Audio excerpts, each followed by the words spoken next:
goes out to my mother, Beverly K. Jacobs, and to the world. Let them know that we live by faith and not by sight. Thoughts of the Spirit.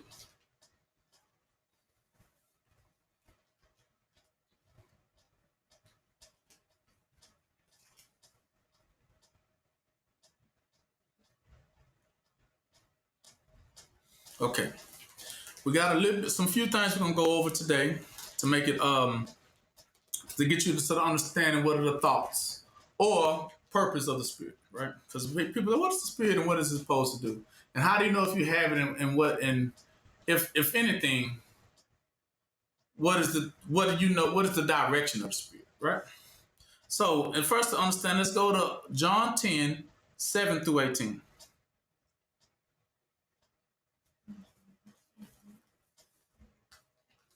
John 10. 7 through 18.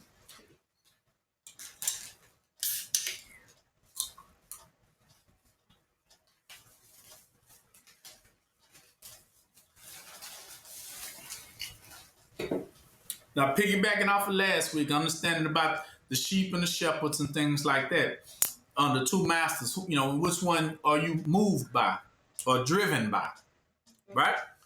So we're picking up from there. Okay, so it says this, John 10 and 7. Then said Yahushua unto them again, Verily, verily, I say unto you, I am the door of the sheep. All that ever came before me are thieves and robbers, but the sheep did not hear them. I am the door, but by me, if any man enter in, he shall be saved, and shall go in and out and find pasture. The thief cometh not but for to steal, and to kill, and to destroy. I am come that they might have life, and that they might have it more abundantly. I am the good shepherd. The good shepherd giveth his life for the sheep. But he that is a hireling, and not the shepherd, whose own sheep are not, seeth the wolf coming. See? There go the wolf. And leaveth the sheep, and fleeth, and the wolf catches them, and scattereth what? The sheep. Now the hireling fleeth, because he is an hireling, and careth not for the sheep. I am the good shepherd, and know my sheep, and am known of mine. As the Father knoweth me, even so know I the Father, and I lay down my life for the sheep. And other sheep I have, which are not of this fold, them also I must bring, and they shall hear my voice, and there shall be one fold and one shepherd. Therefore doeth my Father love me, because I lay down my life, that I might take it again. No man take it from me, but I lay it down of myself. I have power to lay it down, and I have power to take it up again. This commandment have I received of my Father. Right? Let's go over that a little bit. We know that the door of the sheep represents the ear and the eyes of the sheep, right?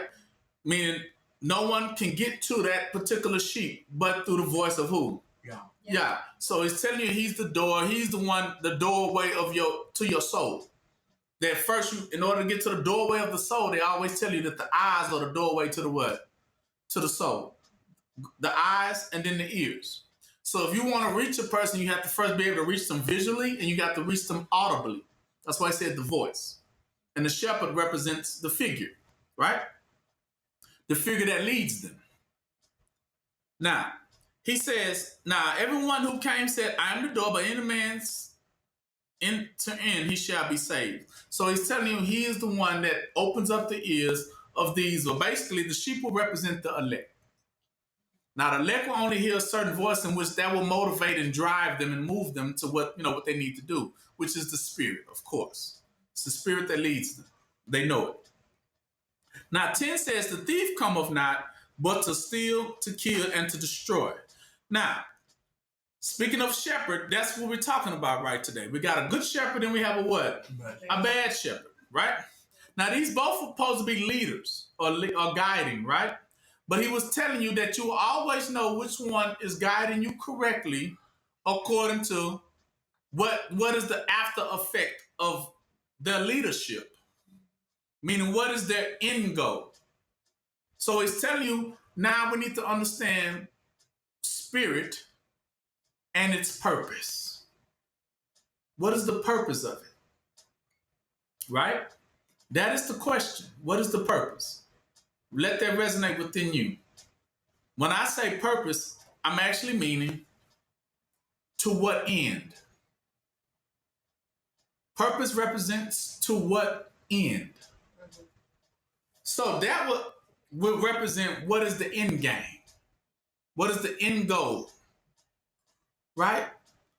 Why do we need a spirit? And what's it really trying to drive us to? Is the point. And that is the question. These are the questions you must answer. Now he tells you in 10 that a shepherd both claim to have the spirit. But he says, this one said, cometh not but to steal, kill, and to destroy. So it's telling you what his purpose is. And it's telling you what the end purpose of it is. Right? Now, Israel been towed down for a very quite long time. We all know that. We are here. We witness it. We are living it. It's been torn down for quite a long time. From the time it got torn down in the days of Solomon, when the time it got torn down during the time after Yahushua. Israel's been torn down for quite a long time. Now you got these so-called shepherds who rise, who appoint themselves and come out and talk about, I'm here to help. I'm here to help. I'm here to help. But he said you will know the tree by its what? Its fruit. So it says that the thief, though, is not interested in you ever coming back from that fall. Today you will learn some great things. Now, I tell you again, the thief is not concerned with you ever coming back. I say it again. The bad shepherd is never concerned with you ever what? Coming back. He says that he's only there to steal, kill, and what? Destroy. Meaning to keep you laying where you are. That we said a house divided won't stand. So it's not there to assist you. The false shepherd, the false prophet. They're not there for that. He's telling you because they're not dedicated to that. That's what makes them a false one in the first place. Only a true one is true because of the sincerity. Truth is there for sincerity purposes. How do you know somebody has your best interest in mind? So he gives you two ways to understand if a person has your best interest in mind. Two ways. Because he's going to describe it.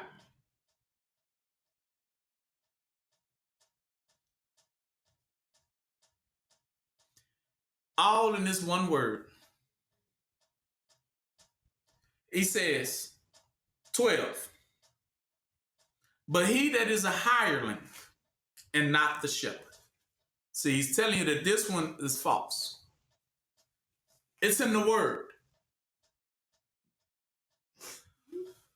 Now, when it talks about the true shepherd, the word true just means truly dedicated.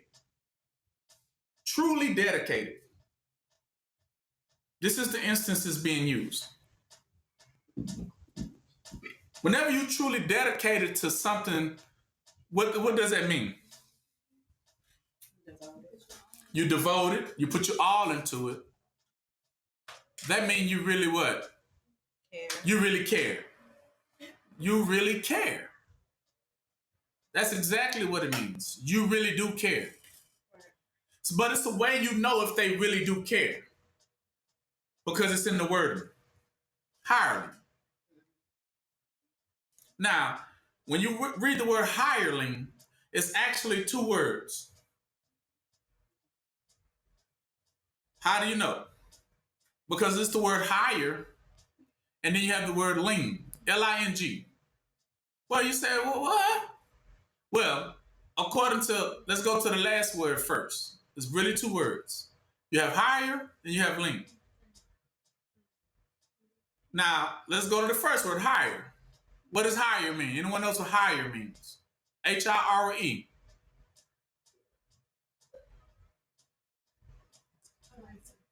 To hire somebody? Like To hire somebody. H-I-R-E. Not H-I-G-H-E-R. No. H-I-R-E. Like any job, you get what? Hired. Hired.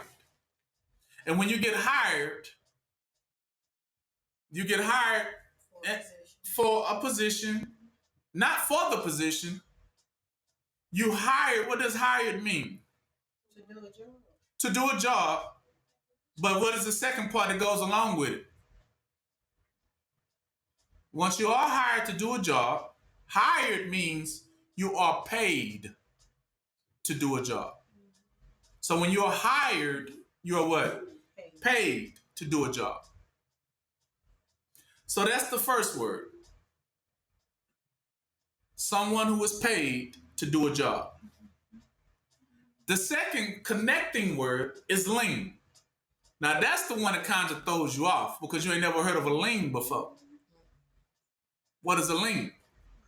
Well, you have heard it before. You have heard it before. When did you hear it? You might say, whenever you heard the word sibling. What is a sibling? Yeah. Sister, brother, Or a child. family. A child of the family. Son or daughter of the family. So ling represents a child, a sibling. So because it's a sibling, now you connect the two words. A hired child. Exactly. Meaning,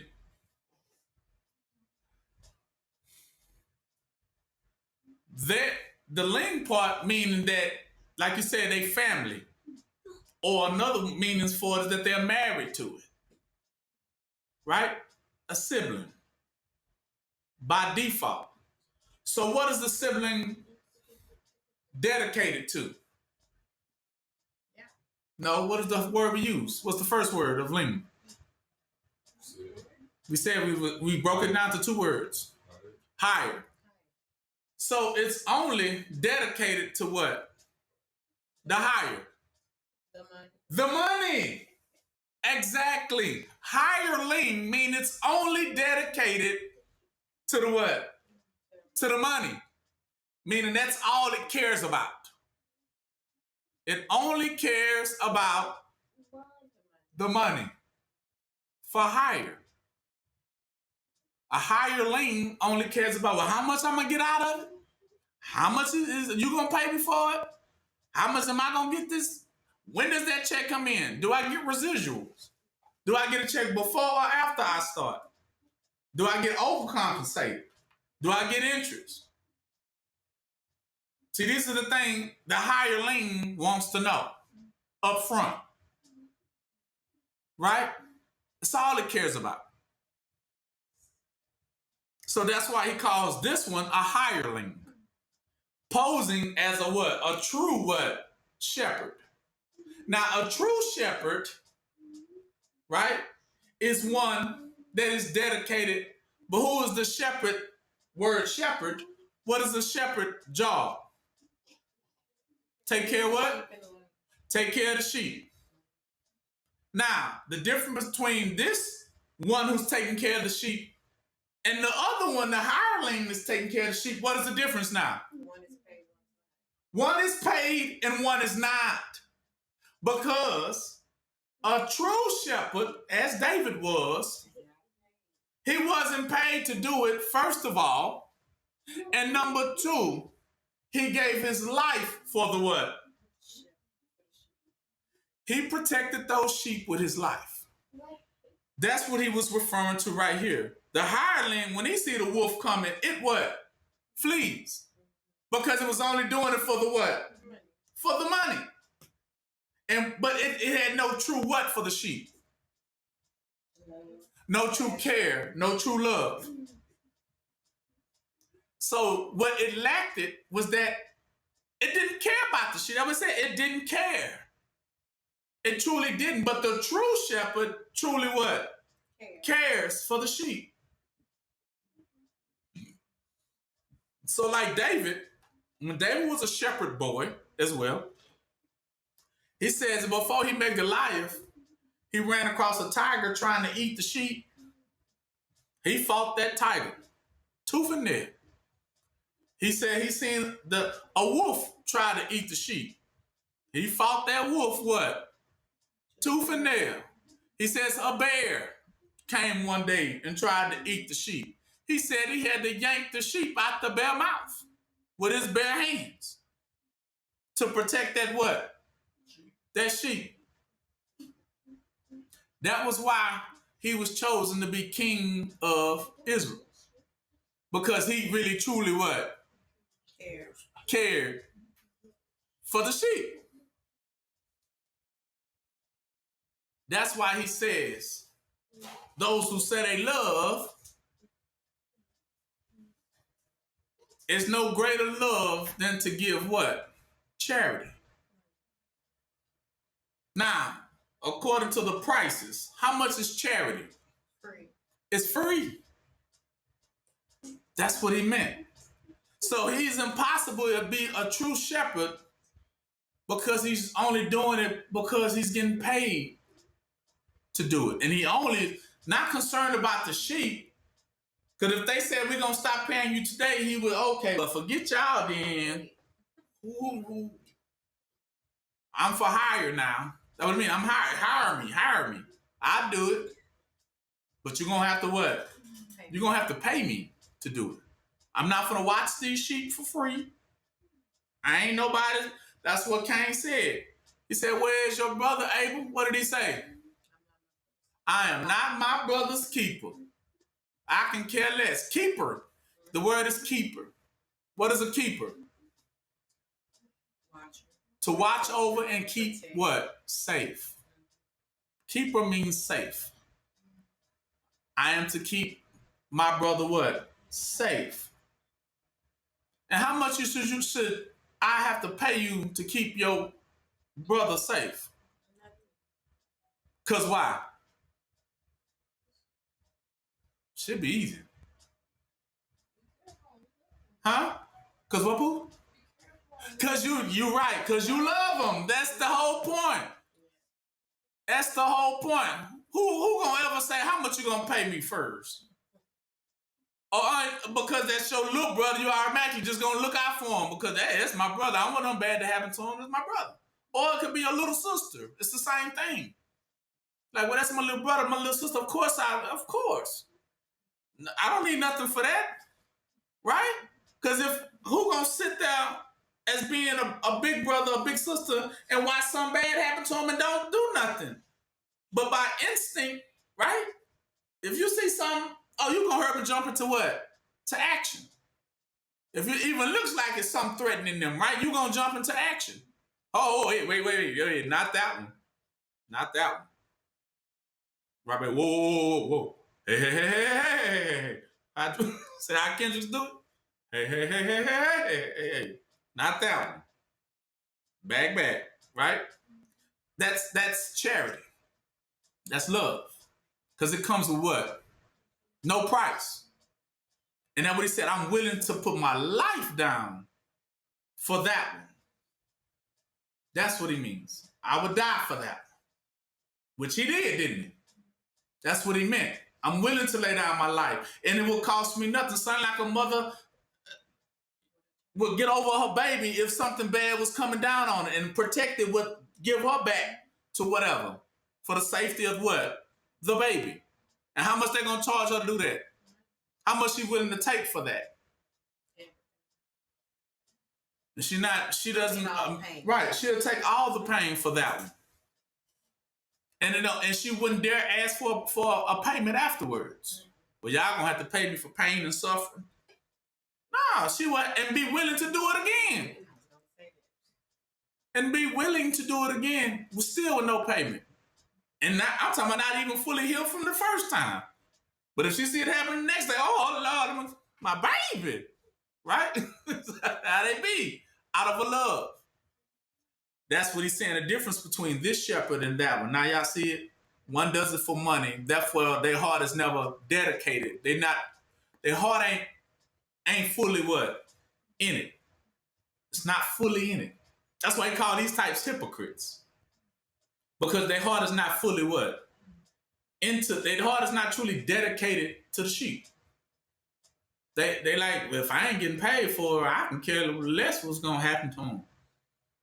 You know what I'm saying? Unless you give me something for them, and then I might watch Roman then. I might watch them. But if your heart ain't fully dedicated, then guess what? Something bad gonna happen to them. More than likely, it still will, because you only halfway in it, right? And then something might come up, and there's gonna be that part that you didn't care was gonna be the part that got them. I wasn't. What was you doing when it had to happen? Well, I was, playing the game. So that's what it means. Right? That's why I said the voice of a stranger, the sheep won't follow a person who's halfway what? Dedicated. They will not follow a person that's halfway dedicated about their life. That's why a lot of y'all don't go to churches and stuff now. Because do you know these people they don't truly give a care about your life. But the sheep will go to somebody they know who truly do what? About their life. Same way when you get wives and husbands, it's gonna be the same effect. Who gonna marry a husband that really don't care about him? We did put that. I'm sorry. Yeah, we have that under thieves and robbers. Mm-hmm. Yes. Yeah. That was same word. Same thing. Mm-hmm. Okay. Now the power to take it and receive it back, his life. That would say he has the power to lay it down, sacrifice it for a person's well-being, and then he's able to what? Pick it back up in the regeneration. He's talking about in the second coming, he's able always to lay down his life and then pick it back up. Because you don't see, if you're willing to give your life for life, then you will always keep your what? Your life. Remember that. If you're willing to give your life for life, you will always what? Keep your what? But if you ain't willing to give your life for a life, then you shall surely lose what? Your life. Remember that. These are the thoughts of the Spirit.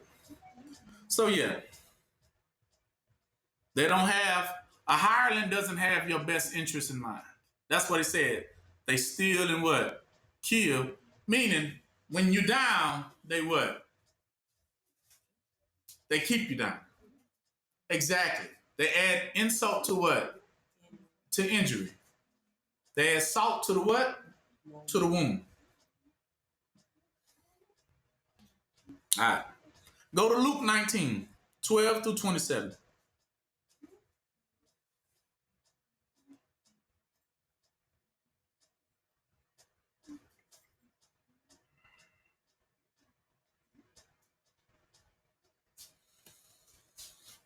Now,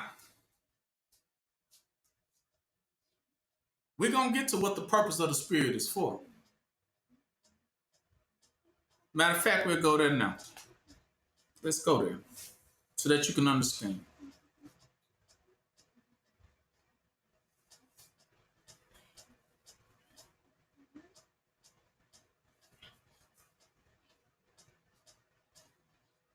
Matthew 18 and 14.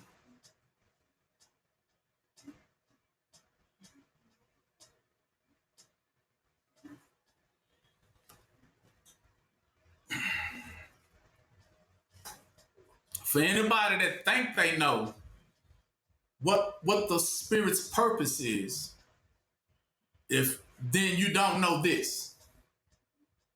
Because this is the purpose of the Spirit. This is the place from which we speak from. He says, even so, it is not the will of your Father which is in heaven that one of these little ones should what? Perish. Now, little one would have to go back to that word I gave to y'all earlier. Little one means sibling. Little one means the sibling. Now, the sibling of who? This is the word you get gossip from. Gossip means God's siblings, which is your father's heavenly parents' children. That's the word gospel. That's who he was talking to. So when they said that Yah was talking, who was the Spirit talking to? Yah always refers it to the gospel, telling Yah was speaking to what? A certain people. I remember he wasn't talking, I would say, he wasn't talking to everybody. Who was Yah talking to? His siblings. Now, this is what the certain ones represent. Yah was speaking to his own.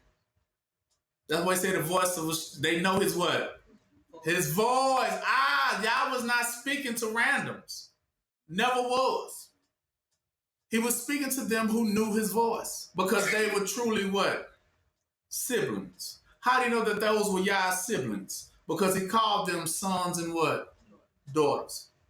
That's why. So when you hear the word little ones or little children, he's talking about his what? Yah's children.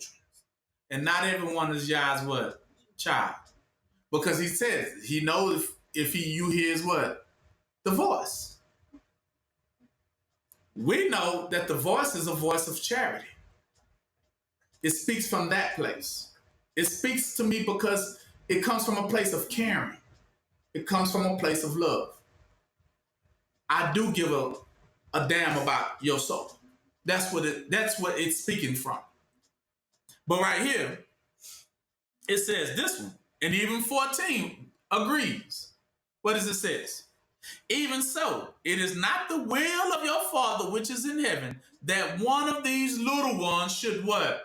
Perish. So what did Yah say about his siblings? It is not even the will of Yah that not one of them shall what? Not one. That's the purpose of the Spirit. The purpose of the Spirit is to make sure what? Not one of them what? Perish. That's the purpose of the Spirit. Because the Spirit cares. The Spirit cares. It's not there to make sure they fall. That's what he said. The Spirit is not a thief in a what? It's not there to make sure that you stay down, but the purpose of the Spirit is to make sure what? You get back up. That's how you know them. One is trying to keep you what? Down. Now you getting it. One spirit is trying to keep you what? Down. And then there's the Spirit of Yah that's trying to what? Get you back up. That's how you know which one is true. The one who does it for money can care less if you ever get back up. Matter of fact, are they even trying to help you get up? No, they're just trying to get what? More what? More money. They're not caring. See, like these church pastors today, they're not caring for the people that are in them. They just want money. Yeah. That's what he calls them, the hirelings. Paid for hire. They're not concerned about no one in their soul. They're not concerned which one is getting it. They're not concerned about the performance. Like you should be happy, like he says, when one of them starts getting it. You should be proud of them. But instead, that ain't what they proud of. They only proud of how much did you put in that plate today. Oh, yeah, you did good. You did real good. You say you put in about a couple of million in that plate? Good, yeah, you blessed. Highly favored, y'all. This one. You put how much in the plate? 2 million. This one. is better than the first one. Because this one put 2 million, that one only put 1. This one is y'all. This one progress is really soaring high. But care less about true progress. They care less. That's what it said. These are the ones come feeding their face. That's what it mean. They don't care about true progress. That's what he said. Because he's telling you what is true progress. Read it again. What is true progress then? Even so, it is not the will of your Father. See, that's not the Spirit. It's not your heavenly parents. That's not their desire. It's not their pleasure just to see you swimming in poop. And okay, I'm good with that. You good with that? Okay, let's go take a lunch.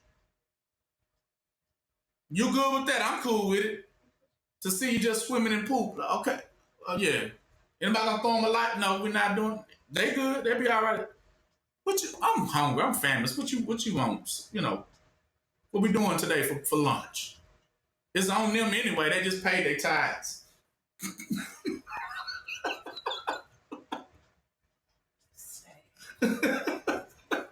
They're buying. It can care less about progress. True progress. That's what it means. These can care less about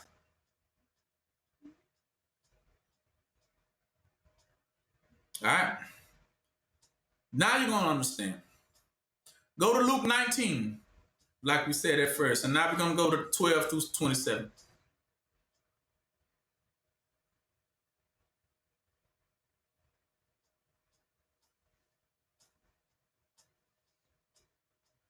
So he gives us the parables to understand it. So this is one of the ones. He said, therefore, Luke 19 and 12, a certain nobleman went into a far country to receive for himself a kingdom and to return. So that's what he said. He left to say, okay, I'm going to leave this in your hands. But when I come back, they best be what? Ready. They best be prepared. Ready for me to receive a kingdom. Meaning a whole city of them. Ready to go. And he says, and to return. Who's returning?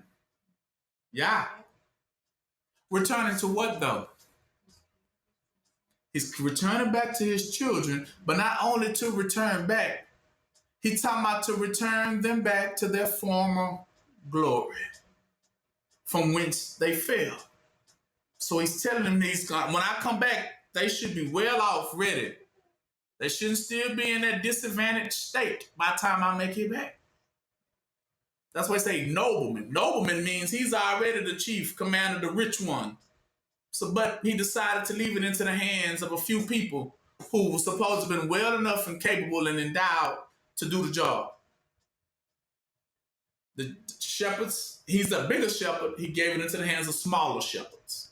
I need y'all to make sure these sheep, grow. So he called his 10 servants and delivered to them 10 pounds and said unto them, occupy till I come. That's what it meant. Occupy is the root word for occupation. Occupation means your profession or your job description. So he's telling them occupy is the verb of it, meaning do your job. Occupy, do your job, do your occupation, carry about with your work. That's why I say you be judged according to what? Your work. Do your work until I come. I'm going to know if they ready or not by the time I get back. So he'd say he delivered to them 10 pounds, meaning 10 pounds represent that they had the license. They had the spirit, so-called, supposed to have been able to use what they got, what y'all blessed them with, to bless these sheep and get them prepared. 14 says, you see it right there. but his citizens hated him. See? And sent a message after he left, after him saying, he gone. Man, we will not have this man to rule over us. Ain't no way we finna get these. Oh, no. Guess who these sheep belong to now? Now that he say he gone, y'all? They said when the cat's away, what? The mice will play. Ain't no way we finna get these people ready for him. If anything, we gonna get them ready for us. We gonna dedicate them, rededicate them to another set.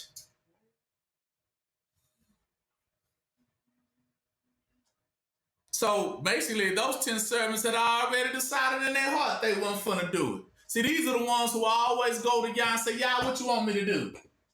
Okay, I want y'all to get them in shape. Okay, yeah, we're gonna do it. And then soon they turn it back, then we ain't gonna do none of that stuff. We not. Ain't no way. But we will still kill them what? So instead of getting them ready, we gonna what? Make sure they never what? Rise. That's our whole point. So, says 15, and it came to pass that when he has returned, see, this is the key. He did return. And that meant he returned them back to their former what? Selves. He still did it. In despite of those adversaries that hated him. And it says it because having received the kingdom, see, he received his babies anyway. Those are his siblings. He ended up getting all his head. And they had 99 sheep and lost one. He went and got what? All 100 of them. He got them. See, despite them didn't want that to happen, it still happened. So then after he'd already received them, he called these servants to be called unto him and said, okay, now you have to give what? An account. Told you you're going to be judged according to what? No, to your works. You're going to be judged according to your works. So now it's time to hold them accountable for their work. He says, so whom he had gave the money. See, he used it in the form of money. Money represents currency. So it represents the direction or the drive. So he wants to see did it flow the way it's supposed to, or did they choke it out? Did they strangle it? Did they give them what they supposed to give to them or not? That he might know how much every man had gained by trading.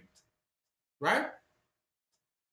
Trading for them, see, that's how you know it was occupation, because when he says trading, he's not talking about, I give you this, you give me that. I give you this, you give me. No, he's talking about their trade. You ever been to ever heard of trade school? Like a trade school is what you go to learn an occupation. So he said, now with your occupation, when he said to occupy, he asked them, now by your occupation or your trading of your trade, did you trade with them properly? Meaning, did you use your occupation properly? Your work. Your learning. Yeah. Did you teach them what you knew? Your trading. Meaning, teach them, like she said, what the same way you know, because he said the tool becomes what? So he's telling them, you supposed to get everything that you invested in, you supposed to have invested it into them. So they supposed to have been standing like you, because remember, I gave you the money first. You were supposed to know. And I told you only had one job, to make sure that they would know. So then came the verse 16, saying, well, Lord, thy pound has gained 10 what?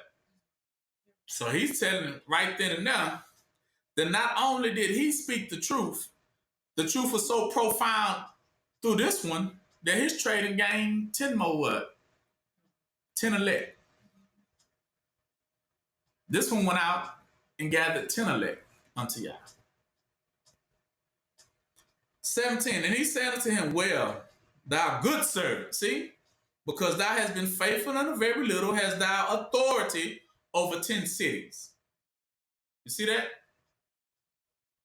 Gave him even more. What? Authority. So that means he put more under him. And the second came saying, Lord, thy pound has gained 5. See, this one took what he had and brought back 5 elect. Not as much as the one who did 10, but still good. And he said, likewise to him, be thou now 5 cities. So he gave them based on their work, didn't he? He's rewarding them based on what they brought back to him. He's rewarding them even abundant, but still in the same equal amount of what they brought back. One brought back 10 pounds. He gave them 10 cities. One brought back 5 pounds. He gave him what?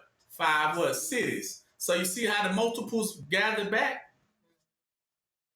And another came saying, Lord, now look at this one. 20. Another one came saying, Lord, behold, here is thy pound, which I have kept laid up in a napkin. Now, napkin. Another word for napkin is going to be a map or a sheet, right? So we know, when have you ever seen sheets covered? Normally when somebody dies, right, they'll cover them with the sheet. That's actually representing the napkin. Whenever you see somebody die, an ambulance will come there, or the coroner will come and only put the sheet over them first before they put them in the body bag, right? So that's that sheet. Now the Egyptians, what they do, they wrap you in that same sheet called those mummies, right? So before, in the time of death, they will cover you with what they call the napkin, right? So he says, I kept what you kept laid up in the napkin. Now what is under the napkin? We just said dead. Remember I told you, Israel was already torn down a long time ago. So they represented a dead state, remember? And he told them that we had to be born what? Again. So he's telling him that he was sent to Israel too. But what did he do to Israel? As you can see, he never allowed them to rise from under that napkin. If anything, he covered them with it. Covered them. He didn't never let them free. This is the one who just added insult to injury. This was the one who already said in his heart, like he said in the beginning, I ain't finna do that. I'm not finna allow them to rise. Napkin means you're not allowing them to rise because they're still in the dead state. So he kept them dead as much as possible. This is the one who already says, I refuse to allow them to rise. That's why you go through so many inconveniences and hiccups in life, because there are those people out here in this world that are dedicated. That's what I mean. The word is dedicated. And they're dedicated to do one thing. You got 2 types. One is dedicated for your rise, but then you have another one that's just dedicated for your what? For your fall and to keep you down. Right? Now, these are the false ones who surround themselves around you and swear that they're there for your good, but really they're there for your what? Your bad, your detriment. They're not there to help you because they don't really care for you. Meaning, say they feed their face. That's why he said the hireling only cares about, the gain. What am I prospering in? Is it more money? Will it be more of this? Will it be more material things? What is my prosper? And that's all they in it for. That is it. They can care less on the progress. Basically, it's to like have a whole household and care less about the progress of anyone in that household. But long as you're getting that money, that's all you care about. Long as you're getting that gain, that material gain, that's all you care about. You can care less the progress. You never check in on them. You don't care. You don't. But you only care for who? Yes, yourself. You caring about what you getting physically, mentally, financially out of it. That's all you care about was just yourself. And you didn't care for the progress of those that were under you. Whether or not they was doing good. You didn't care if they was doing good in school. You didn't care if they was doing good in any of the activities. You just, when my check coming? When am I going to get paid for this title, but yet I ain't never did the what? The work of it. Exactly. But I'm just, what he said, enjoying the benefits, the fruits of the labor. I mean, that's what he mean, the fruit of the labor. The labor represents the work. What he telling you, the trading, the occupation. So it's telling you just enjoying the benefit of that title, but yet you haven't done nothing according to what the title is permitted for you to do. That is a complete betrayal of your title. You can't be a referee but won't referee. You can't be I can't be a father but don't be a father. Right? I can't be a dad but don't be a dad. But I'm just walking around with the title of it all and just enjoying the fruits of it. But I truly have to be that whether I get paid or what. That's what and that was some of the things I learned, growing up. That I never needed nobody to tell me, you're doing a good job as a dad. I never needed that. Why? I needed no one to pat me on the back. Why? Because it's just my what? It's my duty. It's just my job. Whether I get something for it or not, I had kids. I gotta what? Take care of them. It doesn't come. See, for those who need that in order to do something they supposed to do anyway, already not truly in it. Because it comes with a charity about it. It comes with that sacrifice. And if any parent that don't know that, then you truly not a what? A parent, which is another title. You're not truly that if you're not that, whether you get something out of it or what, or not. You just because you just care. That's why he said you're not a Jew that's one outwardly, but what? One that is just one inwardly, meaning without none of the fluff. I don't need the jacket of it. He said you are that because you are that what? Inwardly, that's your title. And how you know if that's you, that inwardly, because you care. That's all he really was trying to tell you. That's you if you care. If you care about that, that means that's you. Right? That is who you are because you do care about that.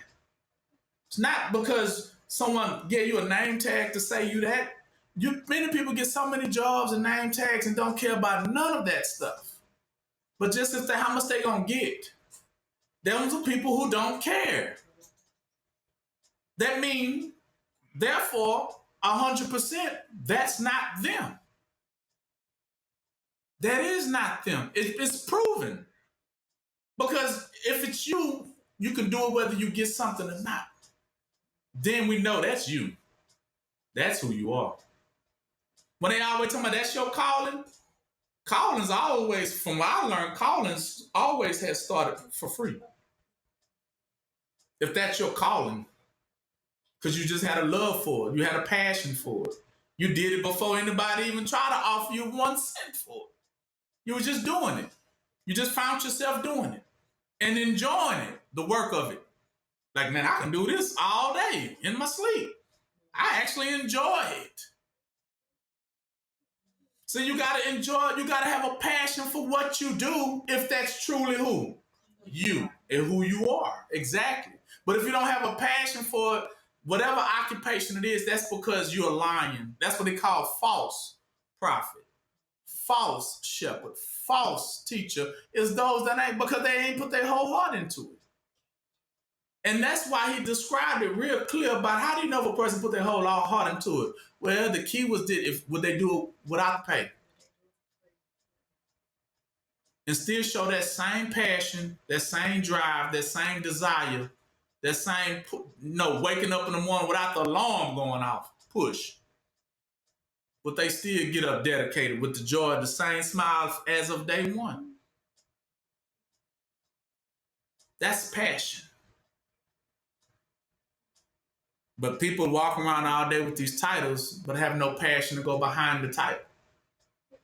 So that's why he said these people lack spirit. Spirit is their driving force. That's why he said the voice of a stranger, they won't what? Because they are driven by passion. They are driven by that desire to see Yah's pleasure. They want to see Yah happy. That's why Yah can't stand a person who will walk to you and say, How can I be a help to you? And then you tell them, and then they walk off and don't even do it. Then the question would be, why did you ask? What was the point? What was the purpose? To do the opposite. Exactly. So then that means you came to war. You didn't come to be a friend. You came to what? You came to war. See, the Spirit knows the difference. Because we know what the Spirit is all about. It desires to please who? Yah. All they want to know, what do you need me to do? And this is the ones you know. Because once they know, you like that? Okay. How they used to say this, but people say things, but then they don't truly mean it. This is that one that would say, if you like it, I love it. Exactly. But then they be so phony in that. Because once they know you like it, that's the very thing they hate to do. I ain't gonna do that because they might like it a little bit too much. Nope. I ain't getting that from me. Meaning they begin, that's the napkin. I'm gonna cover that up. Nobody never know that's them. Buried. Never heard of again. That's why he came back and was like, I gave you. Oh, you're talking about that you gave me? Oh, that's back here in the shed, buried deep, far away. I still have it. Come on back here. You can come see. Let me dig it back up. Just bring those shovels back here. We're gonna need a couple of guys. But we gotta dig this. It's deep. It's deep. I'm sorry. I put it deep. I put it out of sight, out of mind. I still got it, and they go dig it back up. It's all wrinkled, dirty, moldy, holy. Like, yeah, here you go. You know, I knew you were gonna come back for it one day. You know, at least I kept it. I kept it in the backyard though, but I kept it. At least get some points for that. I remember you liked it, Dad. You know me. I remember you liked it, Dad. I know. That's why I kept it in the backyard. But I didn't throw it away. So I still got it. Just gotta, dust it off a little bit, but there you go. It's a little tainted. Well, a lot tainted, I must say. But I know you can improve it. You can get it restored. So we good, right? Do I get A?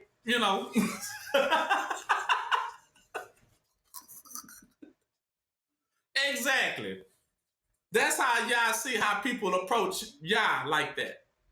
Claiming to be servants of y'all. That I do anything y'all tell me to do. And y'all like, okay. And that's why y'all, when you say those things, y'all would then begin to tell you. But that's the thing. They get a lot of people in trouble. Because you shouldn't ask for things you what? Don't truly want. Then you shouldn't ask. Because now, once you ask, you will be judged according to what? The work of it now. Now you're going to be judged according to the work. Because you shouldn't have what? That's what they say. Ask, and you shall receive. Seek, and you shall find. Knock, and the door going to be open. But, let me finish that. You didn't understand the second half. But a lot of times it's not revealed to people. That's how, because y'all be trying to get them caught up. Because did you know once you ask for it, you're going to receive it? And once you receive it, do you know now you're going to be judged by it? Like them. He's telling you. He put the money what? In their hand. Oh, you got what you asked it for. The money, bloop, there you go. And I'll be back to make sure to see what you did with it.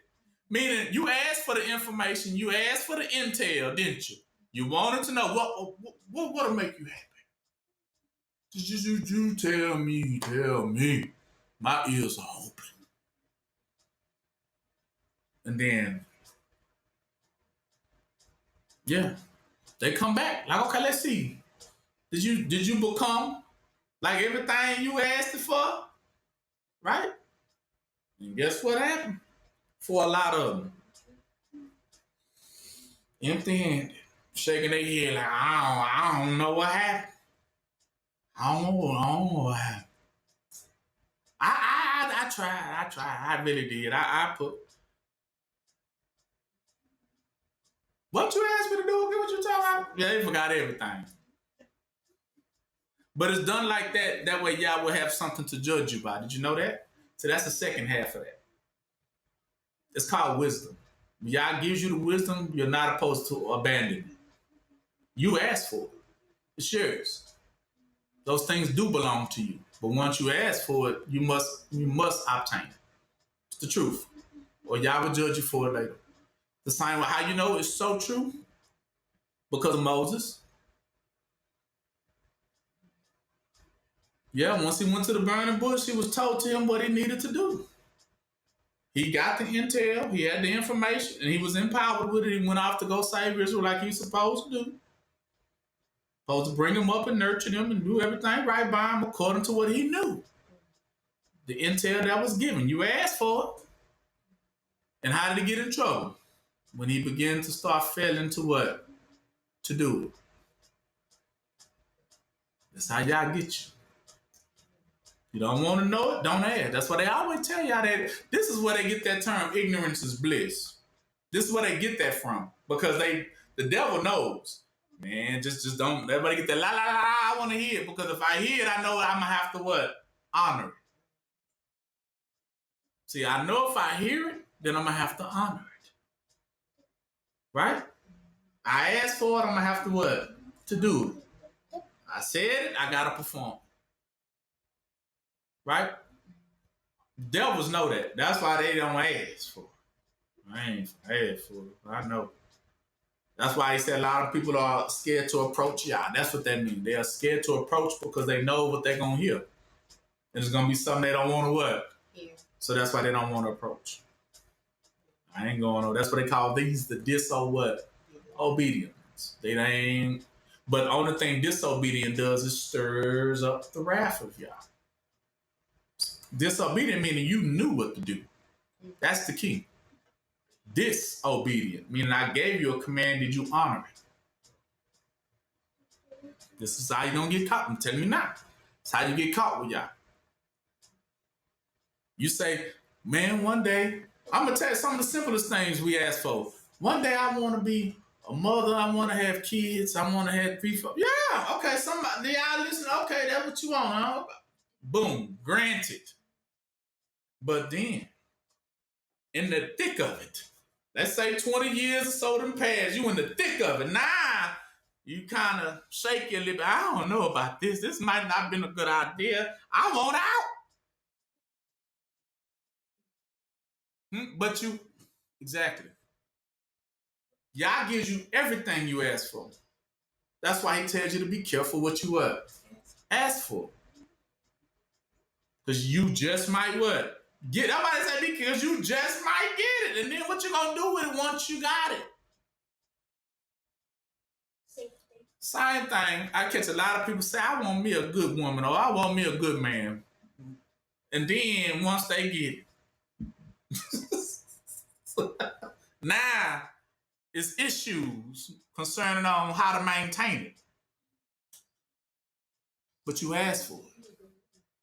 You asked for it. And you got exactly what you asked for. Now you looking for a way out. Then at that point, y'all will not honor it because you were. That's what you asked for. Nobody forced you in it. So you're not going to force me to get you out of it. You're going to have to deal with it. That's what the patience come from. But now you know you just got to honor it. Which, if you would ask for something good, it would be very easy to honor it. Yeah, it should. Now, like y'all said, the commandments are not hard to honor. It's not. For those who truly want to honor it, it becomes easy for them to do it because they want to do it what? Anyway. Right? So here it is. He laid 20 says he laid it in a napkin. 21 says, for I feared because thou art an austere man, this is meaning one that is very exact in rewarding, but also very exact in what he asked of you to do, and very exact in the judgment if you what? Did it or what? Or not. So there's going to mean he going to say, for it is what? Written. Did you follow every sentence to the what? To the T. Every jot, every tittle. That's what he's saying when he said, Austin, man, you're very not, and people will try to say, no, you're just a very strict man. No, it's not saying that. He's saying that he gives you a diet and he expects you to stick to it. Right? And so that's what he's saying. So when he comes back, he's going to ask you for those very things. Did you stick to it? Did you perform it just like you asked and like I told you? Same way he used to tell Moses. He said, now, did you make it according to what I told you?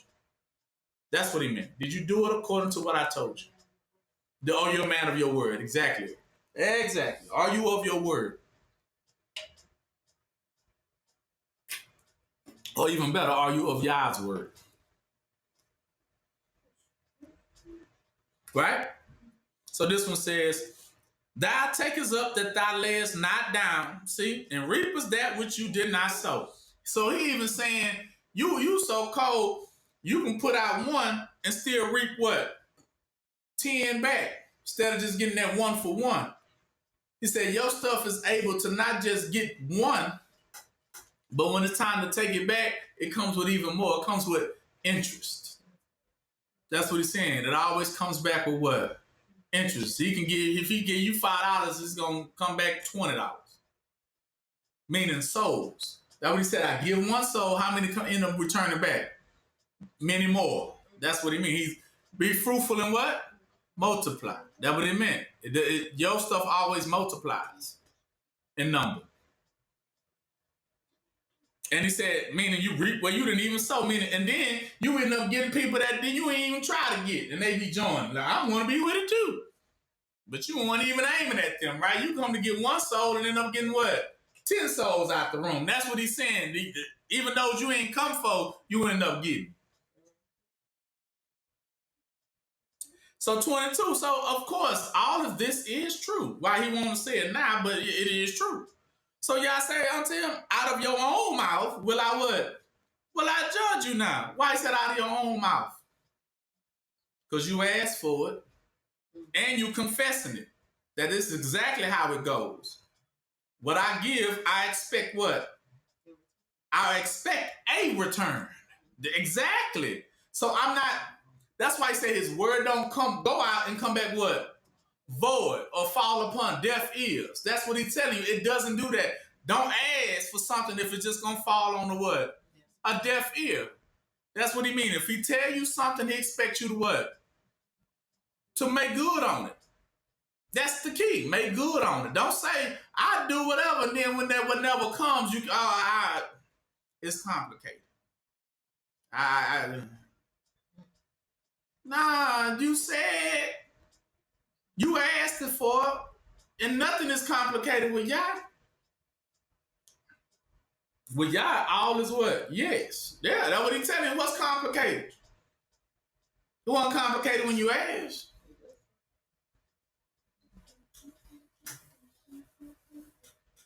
That's what he says. So out of your own mouth will I judge you. Oh, wicked, what? Servant. So now it's called wicked, because that means you have just joined with all the rest of the foolish people who were not going, that was very disobedient. Now you have joined with the other wickeds. That what he said, that thou knewest that I was an austere man, taking up that I laid not, and reaping where I did not sow. So wherefore, this is what 23, this is what you should have done. You should have gave not down my money into the bank. Who's the bank? The siblings. You should have took what I taught you and what? Deposited to the who? To the siblings. Told them the truth. And at my coming, I might have required my own. See, with interest. Usury means interest. When he says, I would have required my own. Who is his own? His own children. That's what he said. I would have received back my people, my children. And he said unto them that stood by, so he said to those that were standing by listening to that judgment, like, oh, Lord. Because you know all the angels, they're looking over. Let's see what's going to happen for this. That's how it's going to be, Trevor. When you get up in heaven, you're going to have rows and rows of theaters of angels and stuff. Look. They said on the day of judgment, that's what he said. But it's going to be fleets of angels everywhere just looking like a big old cathedral. They all looking to see what this one fake going to be because they trying to see which one's going to make it, right? And which one's not. So they all there. And then you're going to have on one side of them going to be the what? The sheep. And then you're going to have the other side going to be what? Where the goats go. You can like see the goats, that's him. He would be considered the goat one, right? He didn't do nothing he's supposed to have did. So he'd be like one of the tares, right? You're going to be the one that's going to have a room for the tares. That's the prison. Like, okay, you go over there with the tares. And you come over here, my good and faithful servant. You come over here with the ones that did good, right? And get your blessings. But for those that wouldn't do nothing like what I wanted them to do, you go over there with the tares and the goats and all of them that's going to be torn down. So they all are angels, everybody there looking to see what the fate going to be for everybody. You know what I'm saying? They all going to be there. I know I'm going to be looking. Because that's the thing. Everything that the Heavenly Parent going to say out their mouth is going to be 100% accurate, the truth. And you ain't going to be able to duck and hide it anyway. Because everything gets played back. That's why I call it the spirit of remembrance. Like, if they give out the spirit of remembrance, that means they ain't going to forget nothing you did. Whether you did it or not, listen what I'm saying. If they give out the spirit of remembrance, if they distribute it dollar for dollar to people, here, the spirit of remembrance for you, spirit of remembrance for you, spirits of remembrance for you, that means they got a whole bank of what? Remembrance. So they remember what? Everything. They don't miss nothing. Somebody's phone going off. So yeah. Long. So yes, they don't remember nothing. I mean, they remember everything. That's why I say a book of remembrance. We remember that. Even when you thought nobody was looking. Now we seen it. Right. They're gonna be the first ones to say, "We heard what you said. We remember what you said. You you said that. Play it back." They don't forget. Yah doesn't forget, right? So then, all them rows and angels are all looking, and those that got saved gonna be there looking too, like, because they're gonna be happy they got saved, right? Oh Lord, thank you, I made it into heaven, you know. And then they still get to stand around and take a seat, because they're gonna have to see what the fate was for the rest. Mm-hmm. That's how it's gonna be. That's how it's gonna be. It's gonna be one big old throne there, like one big old courthouse. Everybody gonna have to come. You know, say your piece, right? You're gonna see people getting dragged out of them. It's gonna be a mess. You're gonna have some people in there arguing, trying to argue with you. I ain't say that. I didn't do it like that. You're gonna have prideful people trying to argue that they didn't do what they know they did, and then you play back the tape and say, "That's you right there." You know, yeah, it's me. Get out of here. So get this one out. They ain't gonna be dragging them out, pulling them out, casting them out. Yeah, it's gonna be a mess. You're gonna see a whole lot of people get bad judgments on themselves. You know, because they didn't do the work. Right? Instead of trying to act like that ain't them on the tape. That's not me. And we all looking at it, saying to each other, yeah, that's him.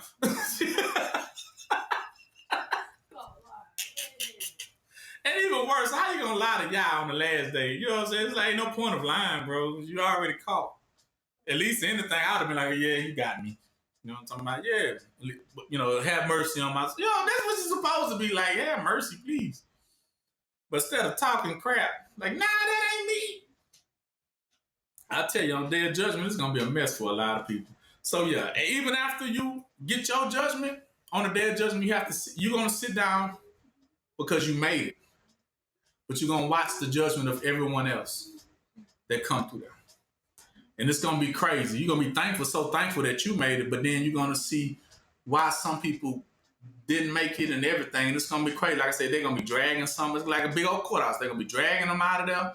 Some getting pulled out there. Some gonna be arguing with y'all, and they're gonna have to, all that. I did this in your name. He said, I never get this one out of my right. This how it's gonna be a mess. How they gonna watch? I'm telling you, and you're gonna be there for it all. You're gonna be there for it all. Like just watching that thing. Wonder what this one gonna get. Cause you don't know everybody's life, right? So that's what the big screen gonna be playing.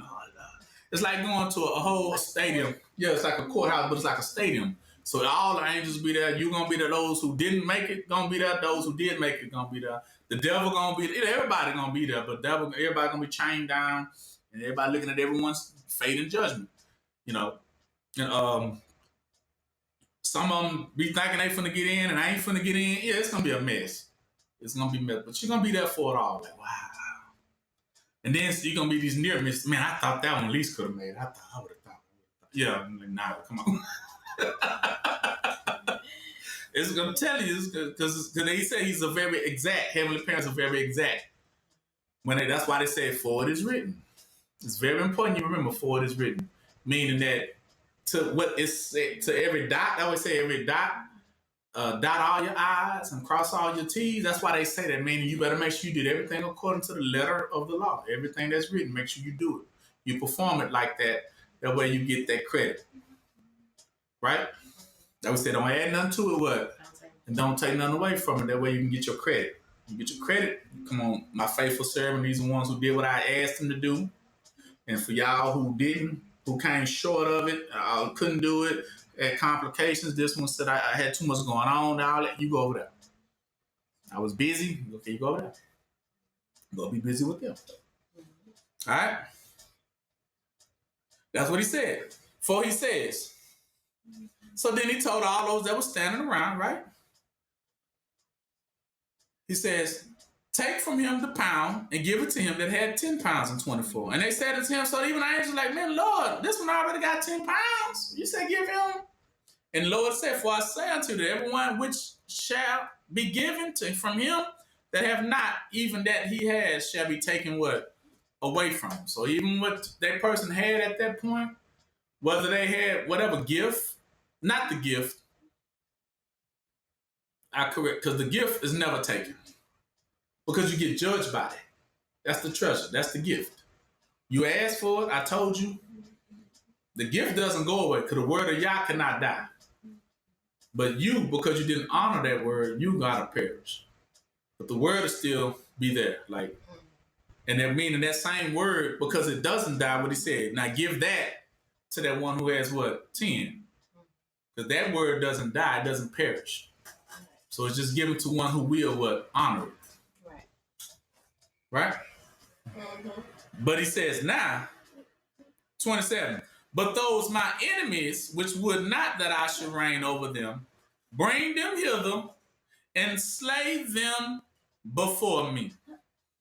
Now, when is he said those slay them before me? Who is he talking about? And who's bringing them?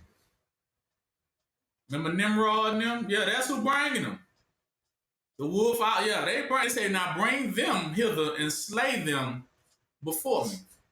I want them to come just so I can what? Chop them down. Yeah. All right. Now, go to John 11.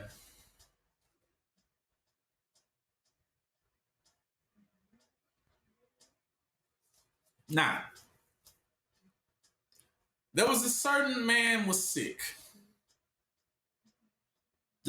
I know it's a story, but it's actually a very spiritual story. Every story in the Bible is very spiritual. It has a very good connect to what's going on behind the scenes. Anytime we're talking about a person, he's really referring to the state of a people. Understand that? Lazarus will be the title of all of them. That's why he will contain all of them under one title or one name. Now, a certain man was sick named Lazarus. Key name. I know y'all heard of that name. I heard Lazarus. I know Lazarus. Yes. But every name has a spiritual name. Lazarus, as we know, Lazarus, if anyone remember Lazarus, oh, that's the one who was raised from the dead. That's what you always hear about. That's the one who Yah rose from the dead. That's the one Yahushua rose from the dead, right? But it's also his buried name. It would mean, because remember, every name according to spiritual is changed. They don't keep that same name. So Lazarus was his death name. That's why they called him Lazarus. Lazarus. Slave name. What was his original name? His original name is see, it's the L, like Elohim, El, Azar. Elazar. You're going to hear about Elazar. We will go to him after this. Who is Elazar?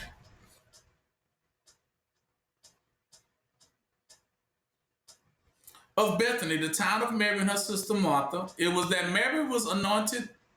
It was that Mary which anointed the Lord with ointment and wiped his feet with her hair, whose brother Lazarus was sick. Therefore his sister sent unto him, saying, Lord, behold, he whom thou lovest is sick. So he's telling you, Yahushua loves this one. Because you got to understand who it is. This is the beloved. So when Yahushua heard that, he said, this sickness is not unto death, but is necessary for the glory of who? Of Yah. That the Son of Yah might be glorified thereby. It's actually right there who that is. Now, Yahushua loved Martha and her sister and Lazarus. And when he had heard, therefore, that he was sick, he abode 2 days still in the same place where he was. Then after that, said he to his disciples, okay, now let us go into Judea again. And his disciples said unto him, Master, the Jews of late sought to stone thee. How you will go thou thither again? Because he had left Judea or Judah. Because they saying that the Jews that lived in there desired to kill him if he ever was to try to step foot in there again, right? That was their desire. Right? But Yahushua, number 9 says, answered, are there not 12 hours in the day? If any man walk in the day, he stumbleth not, because he seeth the light of this world. 10, but if a man walk in the night, he stumbleth, because there is no light in him. Key word, there was no light in him, he's saying. So this was the response to the question they asked. You know, the Jews of late sought to stone you, so why would you go there again? He's saying, because remember, it is not the will of Yah that any one of the sons shall what? Perish. So that's what he was saying right there. Forget what they got saying, but what does the Spirit say? That's what he's saying. The Spirit says the man cannot perish, Lazarus. So outside of them trying to stone me, I have to honor the word of Yah. So the Spirit has to do what the Spirit come to do. The Spirit has a what? A purpose. So the purpose, like we said, the 12 hours a day, meaning the purpose. I must fulfill the purpose. The purpose is that not one child of Yah should what? Perish. So that's the purpose of the Spirit. So he was not worried about the threat, because the purpose of the Spirit outweighs the threat. This is written. It is written. He had to wake him up. So that's that light he's saying. He said, but if any man walk in the night, not understanding this, he will stumble. Meaning he won't make it. Stumble means you fall there. These are the ones he said, now bring them before me, that I might slay them all. That is that stumble. Because right when they get in front of him, yeah, they're going to what? Stumble. Right there. Right before him. He said, like King Nimrod, he said, I see you, Nimrod, as a mighty hunter trying to stand before me. Like a great army who try to what? Approach Yah, but then they stumbled right there. And end up falling what? right before the face of who? Yah. Didn't make it that far. They tried, and then that was what they laid. That actually, so they came all the way onto their grave site. That's what that would represent. They brought themselves there, not knowing that going through that corridor that they was gonna die that day there. That would mean I see you standing at prophecy, telling I see you, meaning if I see, it's a prophecy. I already behold you doing this, meaning I already see it in the future. This is what you're going to do. And I see you standing before me as a great mighty hunter. Who you were hunting? People who was trying to what? Wake up what? Exactly, wake up Israel. I see you trying to go pray and hunt those people who was there to wake up Israel. I see you as a great hunter trying to stand before me. Why he said before Yah? Because Yah is that spirit, meaning you trying to oppose the what? Spirit. The spirit. Exactly. You are the opposition of the spirit. You trying to fight against it from its having its way to get to who? Yeah. Lazarus. You trying to prevent it from getting to one of the sons and daughters of who? Yah. That's what he was saying right there. 11. So these things said he, and after that he said unto him, our friend Lazarus, that's why I call him friend. Because he's the son of who? Son of Yah. He's a sibling. He sleepeth, but I go that I may awake him out of his what? Now, when it says the word friend, friend is the same word as shepherd. Friend means he's the shepherd of the what? Sheep. Exactly. Anytime you are a shepherd over Yah's sheep, you are his what? Friend. Exactly. You are a friend. Because you're there to help the progress of my what? My sheep. So he said, Lord, if he sleep, he shall do well. Howbeit, Yahushua spake of his death, but they thought he spoken that he was just taking a nap of rest and sleep. So then Yahushua said to them plainly and clearly, Lazarus is what? Is dead. So he basically said the shepherd is what?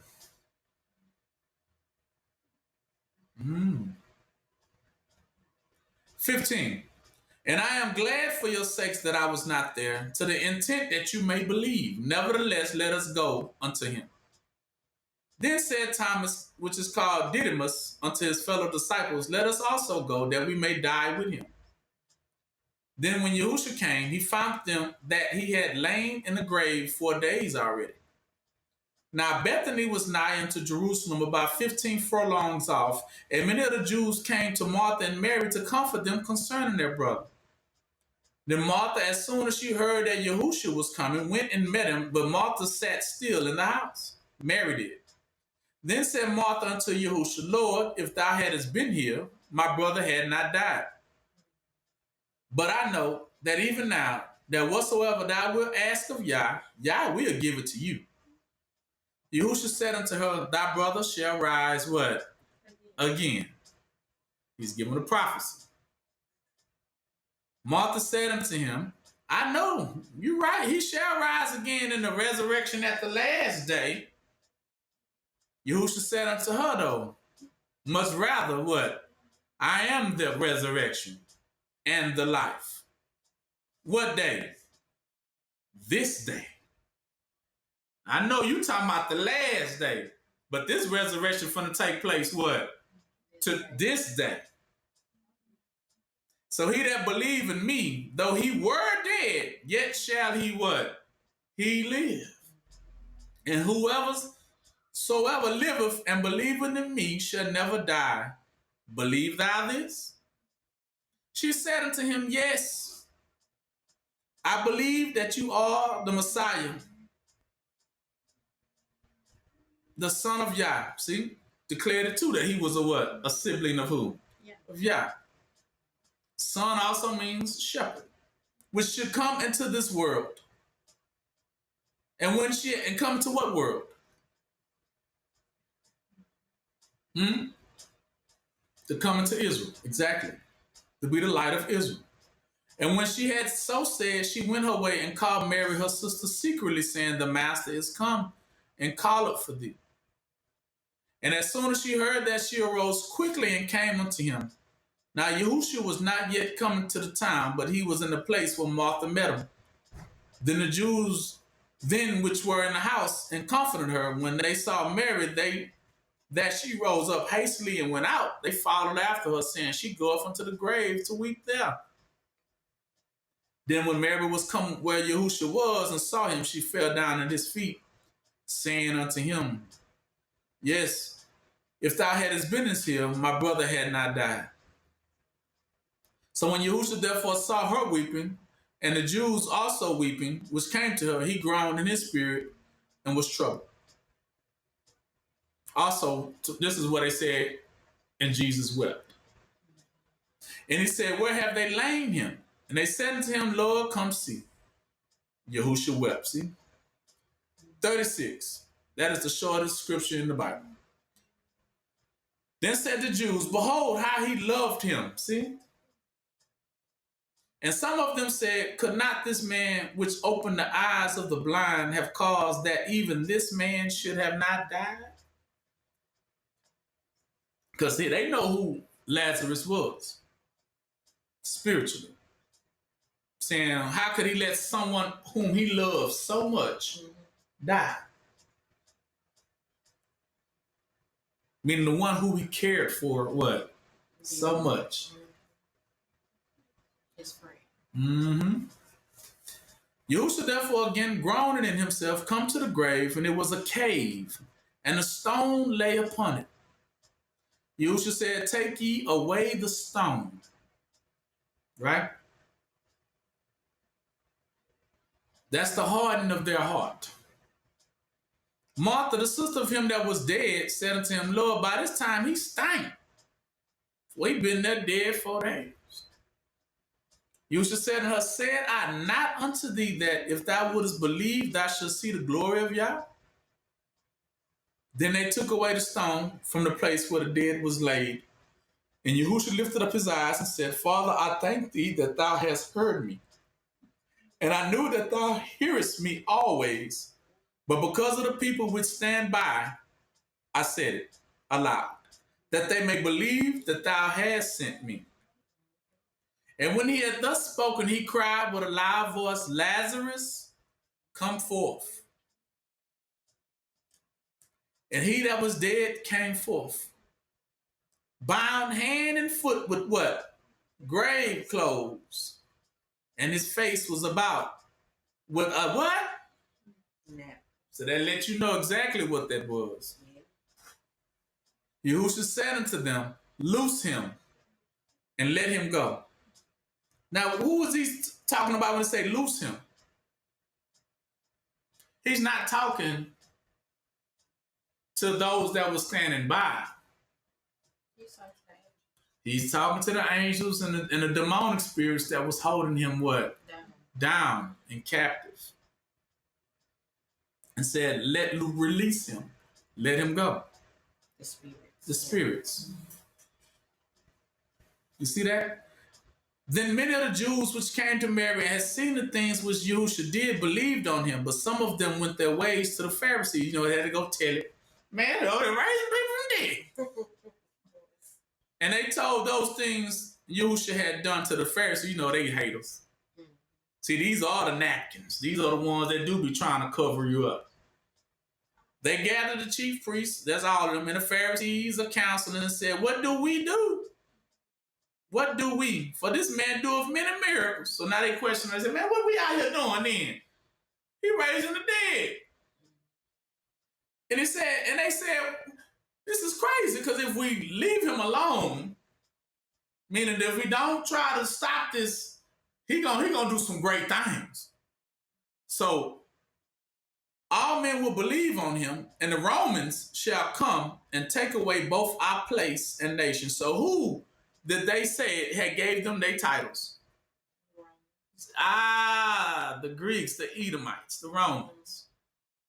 So this was already, the Pharisees and already, counselors, chief priests, pastors, and stuff was already set up by what? Romans. The Edomites gave them their job. That's why they worked it for who? I would say, give unto Caesar what? What belongs to Caesar. Like, they ain't none of mine. Because they work for Caesar. And they all are getting what? Paid. That's what he meant. So these ain't my true what? And he's not the true shepherds. But he just rose up the true what? Shepherd. Exactly.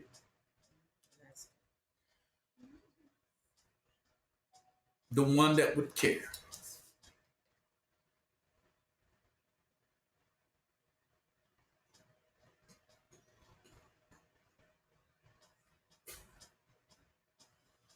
Now, who is Eleazar?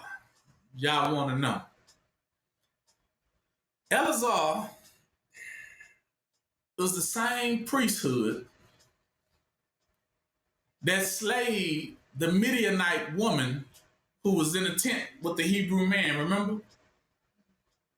When the plague had started and all of Israel was dying because Yah had got mad and then death went on the rampage.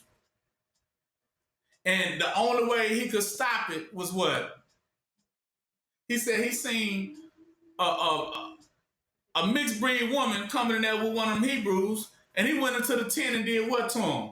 With the spear. He said he thrust them both through. And then that to stop the plague.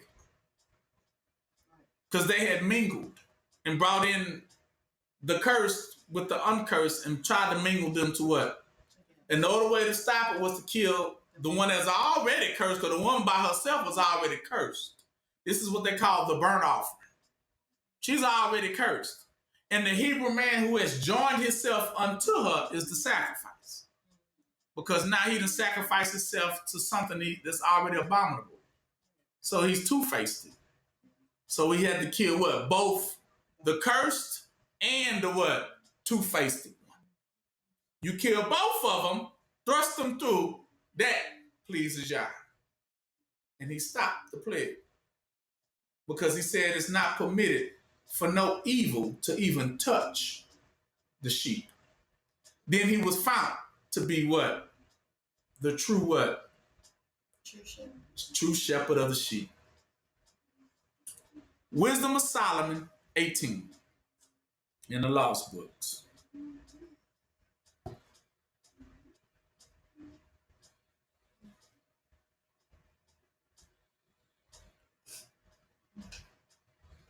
Wisdom of Solomon what? 18.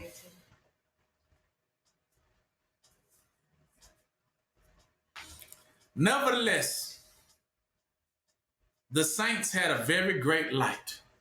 Saints also represent the children and siblings of Yah, and to whom the gospel was preached to.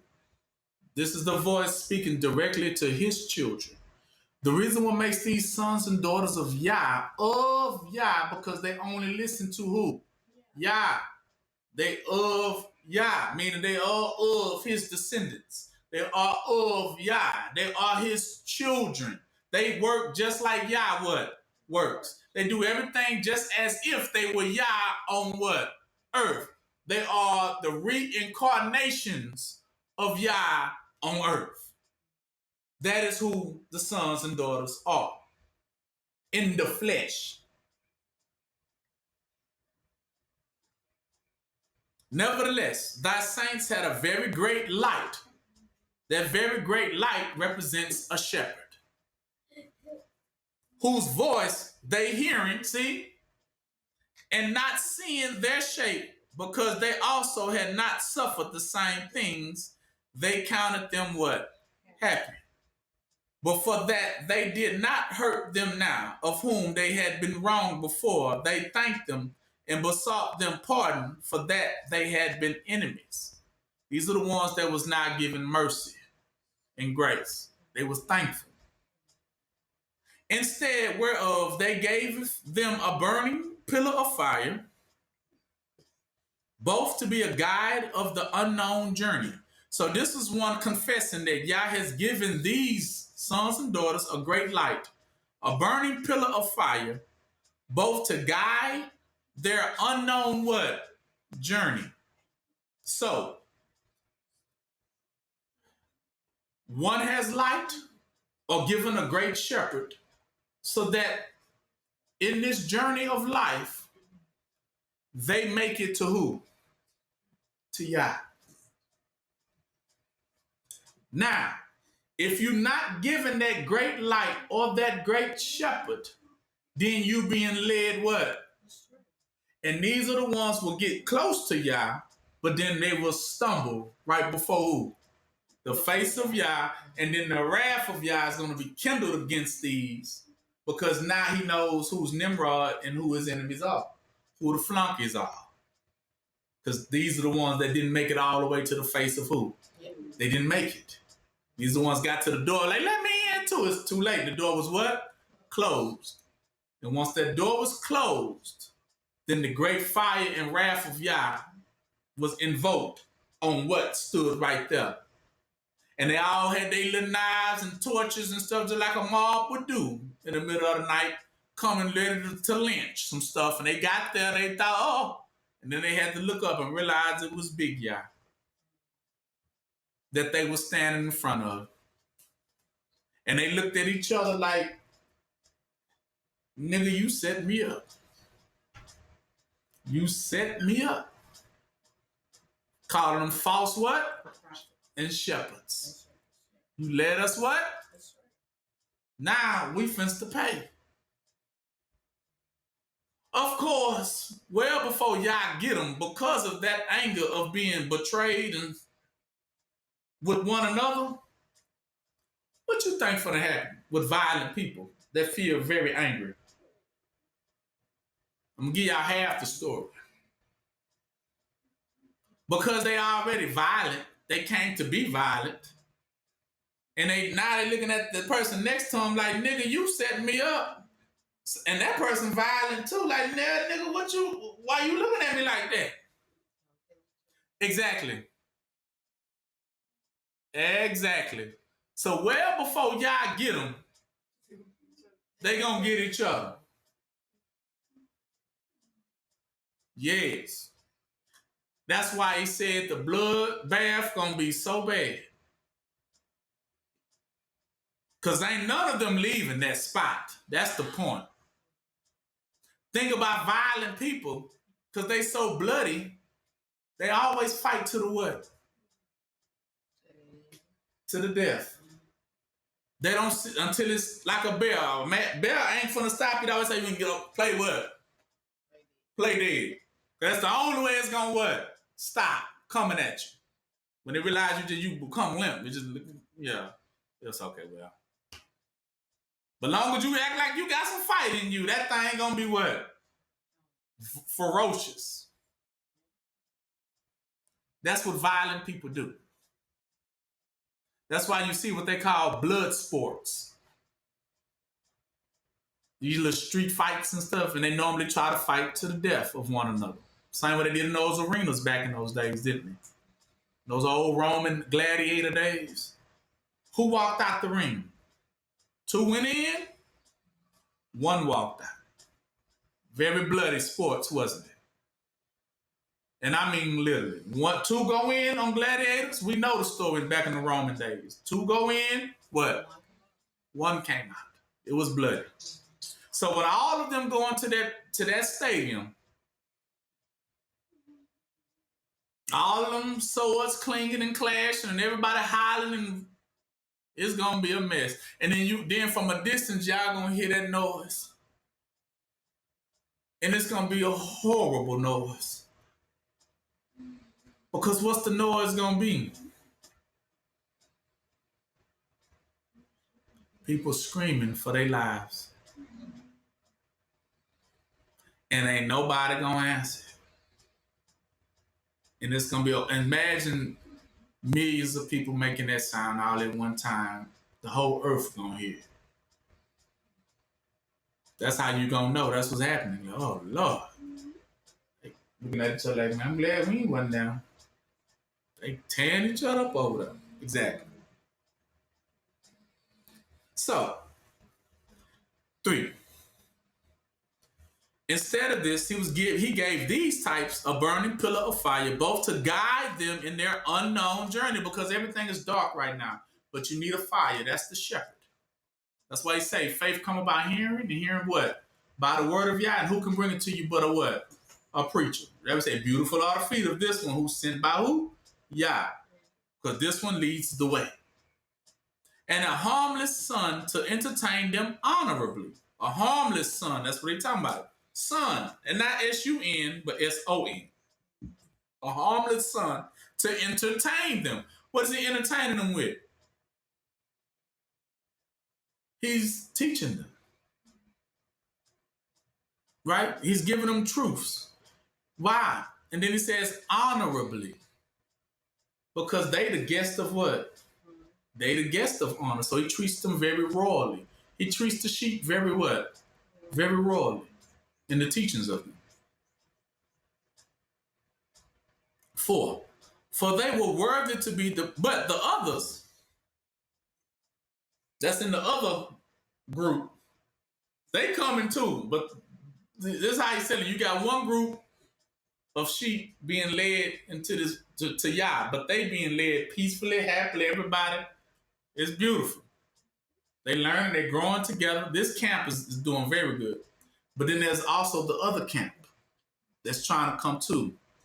But they come all noisily, fighting, arguing, very violent, chaos, pandemonium all the way there, right?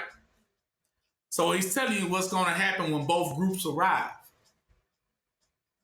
But this is called the day of what? Judgment. Exactly. The day of judgment.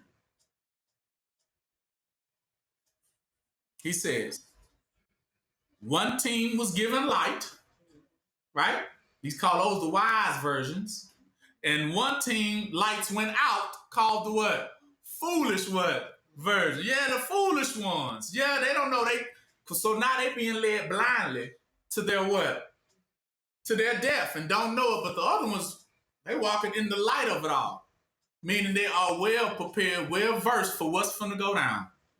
So they already approaching too. Listen.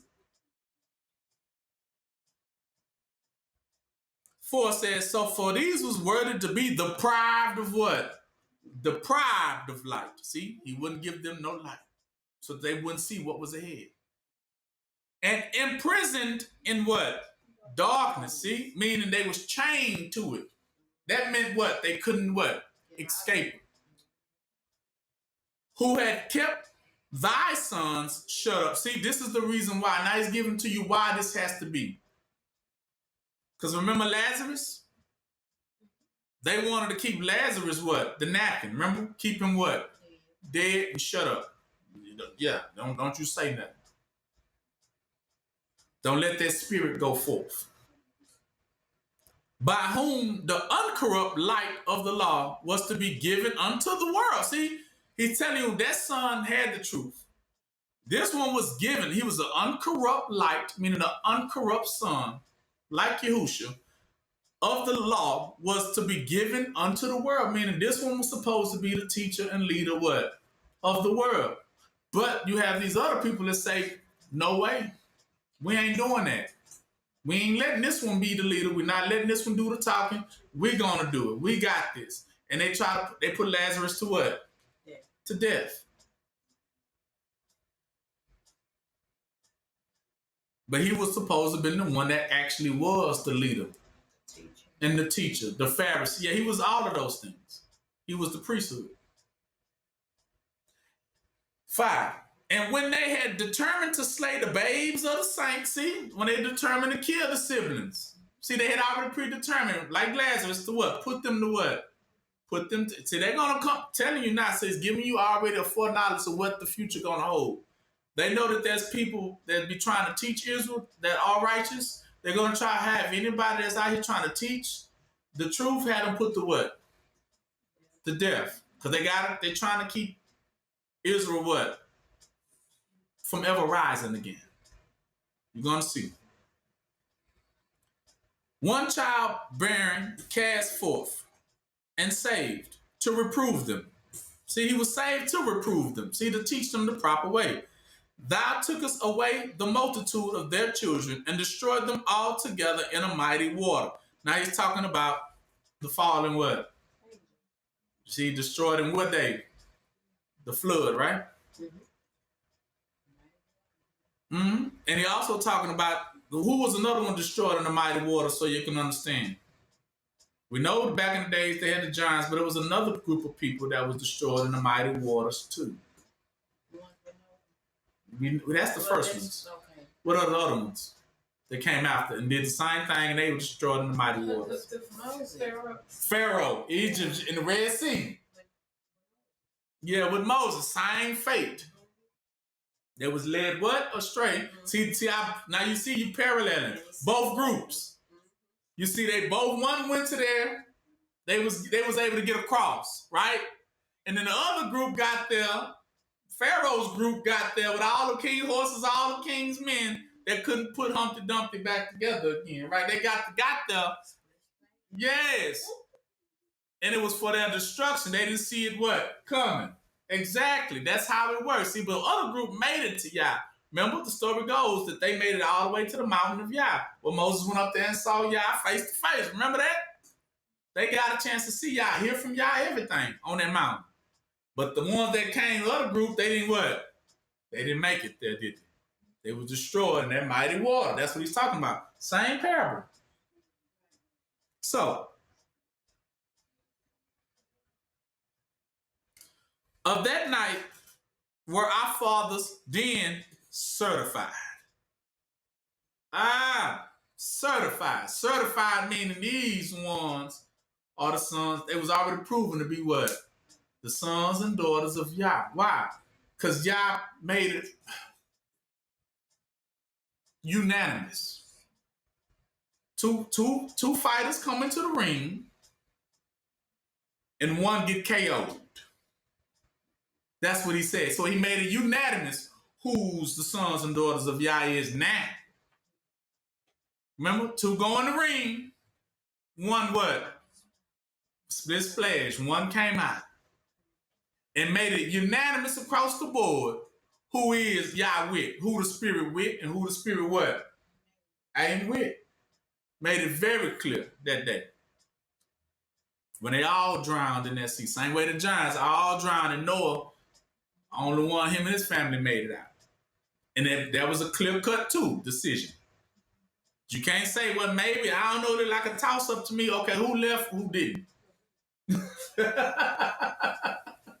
So you know then, that would mean now you certified. We know who the sons and daughters, we know who Yah with, and we know who Yah what? Ain't with. That's what he said. So of that night, talking about, yeah, that's when we knew they were certified. Yeah, official. It's official. Meaning hand, ding, ding, ding. It's official. That assuredly, knowing unto what oath they had given credence, that they might afterward be of good cheer. Meaning those are the ones of Israel, they understood that day. When they saw the destruction of those others, they knew that day. That was the oath they made that day. The oath said, oh, okay. If any people walk like this, we know who Yah gonna tear down. And we know who Yah gonna let pass. And so this is our oath that we will always maintain what we just saw. We witnessed it with our own eyes, that if you a team Pharaoh, team giant, team foolishness, you ain't gonna make it. You gonna get slaughtered. If you have team me, team selfish, you're not gonna make it. You're gonna get slaughtered. But if you for the children of Israel, and if you are for their welfare, you will make it. That's the oath. That's the what? Agreement. And that's the terms and conditions. And they gave their life to that, and they devoted to Yah. We get it. And that's when Yah gave them that day the priesthood. Now, this is what a priest stands on. This is the business a priest stands on. And that priest stands between good and what? Evil. Who stands between the both? The priest. The priest. It's going to be bad and good. The shepherd stands between the good and the what? Bad. And the bad. That's what he's saying right there. He represents the good one, the good shepherd. Like David, who fought off all the adversaries so that the sheep could what? Pass. So he always basically is the protector of what? Of Israel. Exactly. And that they might understand that it might afterwards be of good cheer, meaning be of great understanding. Now, good cheer meaning it's nothing to be feared in. I'm confident. I know how it's going to play out. Because I just seen it with my own eyes. That gives me great cheer or confidence. To never be scared of the adversaries anymore. To think that they're going to outlast who? You. That what he mean. That's the good cheer. The good cheer is to know that they're not going to outlast you. No matter how many threats. No matter how violent they act like they're going to get with you. No matter how gruesome they can give you a movie and say you can be just like this movie. You keep playing. No matter how grievous they try to make it appear if you don't give in. You know, good cheer. What? They ain't going to live out that moment. And it ain't going to happen and you still going to what? Outlive it. If they was going to get your baby, they would have been what? Gotcha. So it's just threats. It's just threats. But you be of good what? Be of good cheer because you know if they even dare rise up as an adversary, you know how it's going to play out. They don't know because they blinded. That's why they are coming anyway. That's why he said, I lay in Zion a precious stone and just see how many people going to, stand up to the plate saying swing, battle, what? Swing. That's what baseball is about. Baseball represents Nimrod. Give you a bat. Come on. See what you can do against Israel. Come on. Your turn. Each base represents a mound or a mountain or an elect or a shepherd to see can they take down the what? The shepherds of who? Of Yah. That's what the game baseball means. I know y'all didn't understand it, but I'm telling you. It's to see if they can knock out, get a home run hit against an elect. So they tell them, swing, battle, swing. Let's see if you can do it. See if you can knock it out the park. Knock it out the competition. See if you can get Israel to fall. Your try, your shot. Take your best what? Swing. And let's see. And when they get to the home run, they run around the bases. Each base, those white bases, are in the shape of mountains, if you ever noticed that, or diamonds, to let you know that it represents an elect. It represents a shepherd. They saying that we can walk all over shepherds. The shepherds of Yah. It's a taunting game. Mm-hmm. That's what I call it, America's great pastime. Yes, relax. Mm-hmm. Because you notice, it's all heathen. It's a heathen sport. Meaning all the players are the accursed ones. All of the players. I know you rarely see. What team we on. Right. Yeah. Just play the sport. Mm-hmm. A lot of non-English speaking people. Seeing how many bases they can run over. Bases, meaning the headquarters. There's your base. It's your headquarters. Let's see if we can stomp all over. That's the name of the game. Like I told you, everything is spiritual that goes on. It's a game against Israel. So, 7. So of thy people, because of that day, listen very carefully. Because of what they saw that day, was accepted now or made to understand both the salvation of the righteous and what? Destruction with that same coin flipped. He's telling you, one side of it is for what we call heads or what? Tails. Heads represent, these are the righteous. The heads, tails mean you was led to your what? Just your destruction. I would call it tails. Mm-hmm. Tails mean what? Your backside. That's called your what? Shame. Showing your shame. And so it was both accepted that day. Meaning, okay, we see how the right hand gonna fare against what? The left hand. We see now. That's why we pray like that. Both hands together like that, because it represents both sides. And we will see. Right? So we accepted that, meaning we accepted the terms. Those that accept the terms, that one gonna walk in, one go what? Ain't gonna walk out.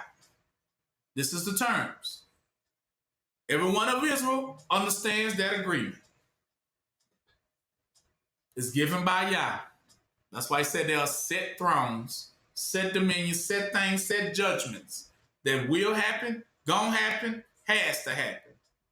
Two gonna walk in, what? One gonna walk out. That's the judgment.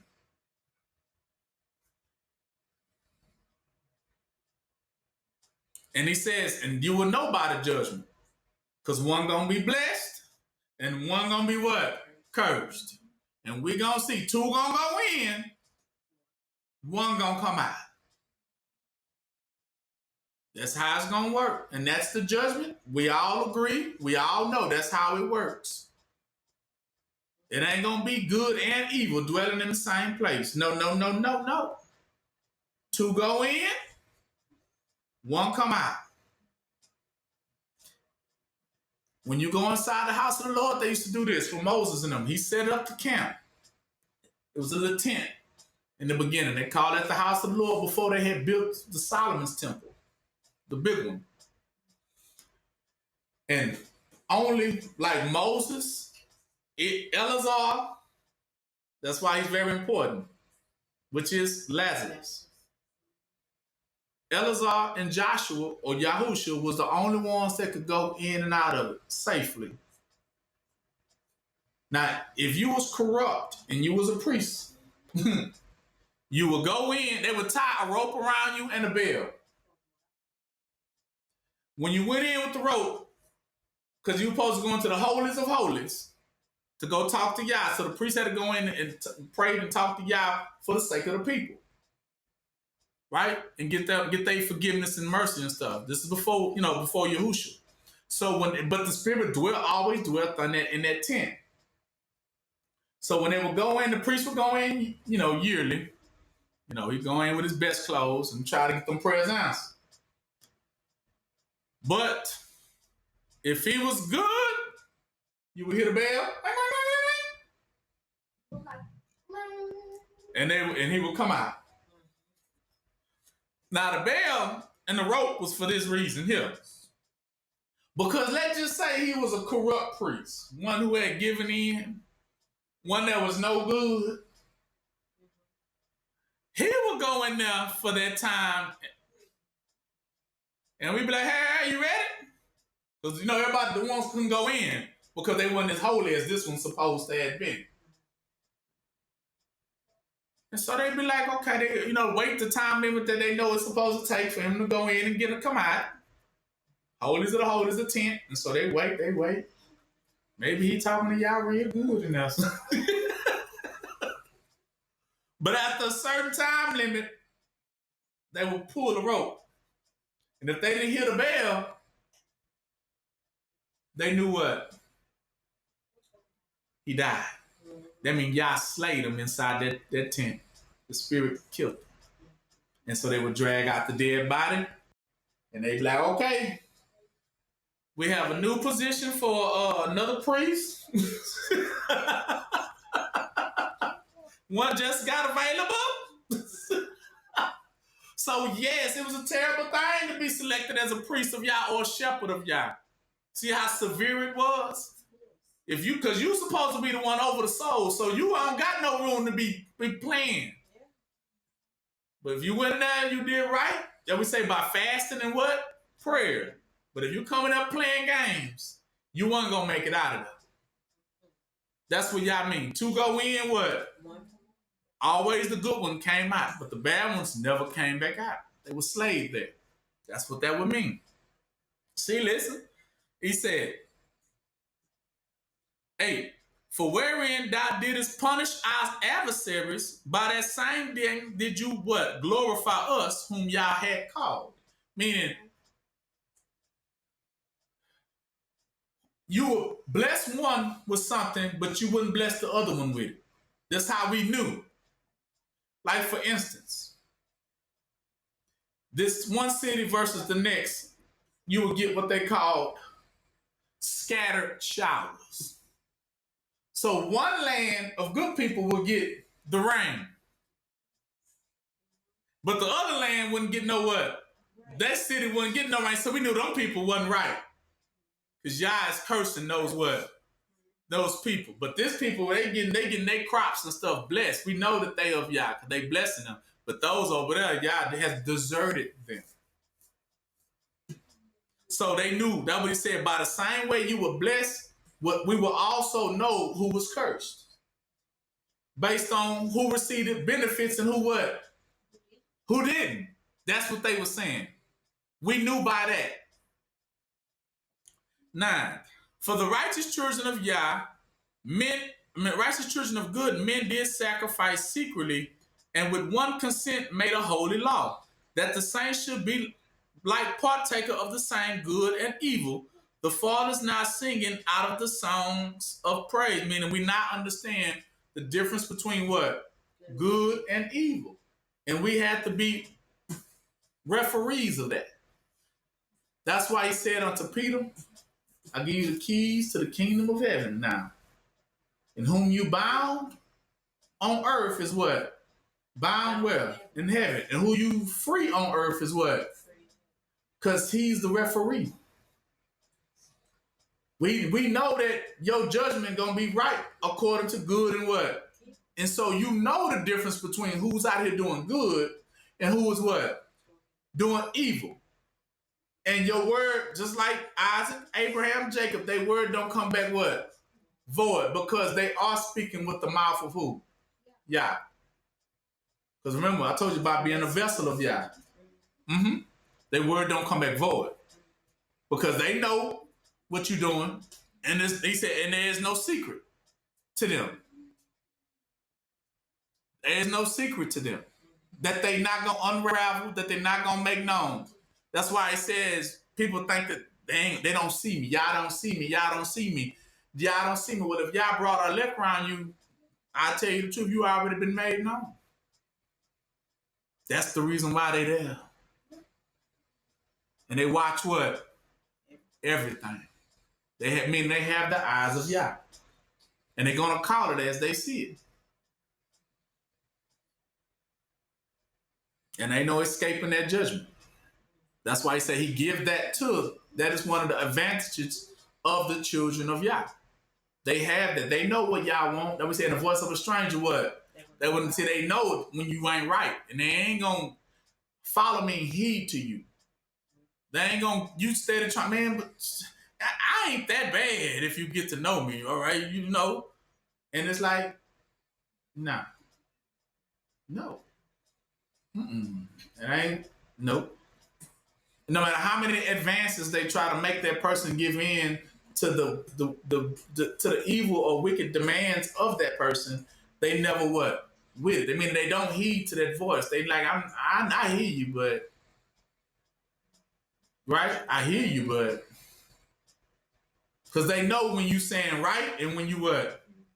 You ain't saying it right. So they not gonna just budge on just because you say anything out of your mouth, not even according to the title you wear.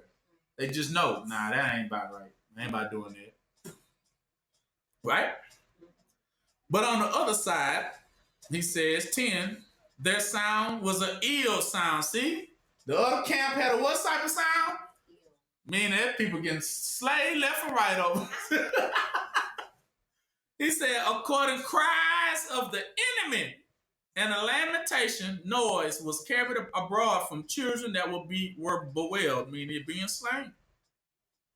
So we knew if we made it, we the children of what? Yeah. If they didn't make it, it's because they what?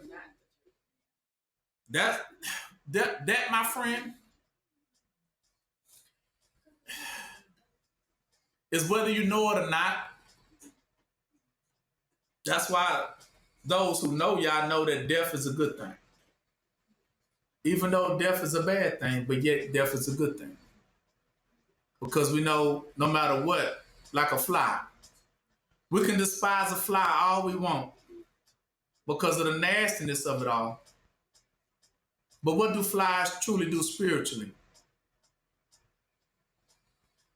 Get rid of what? The compost. Get rid of the compost, the dead things, don't they?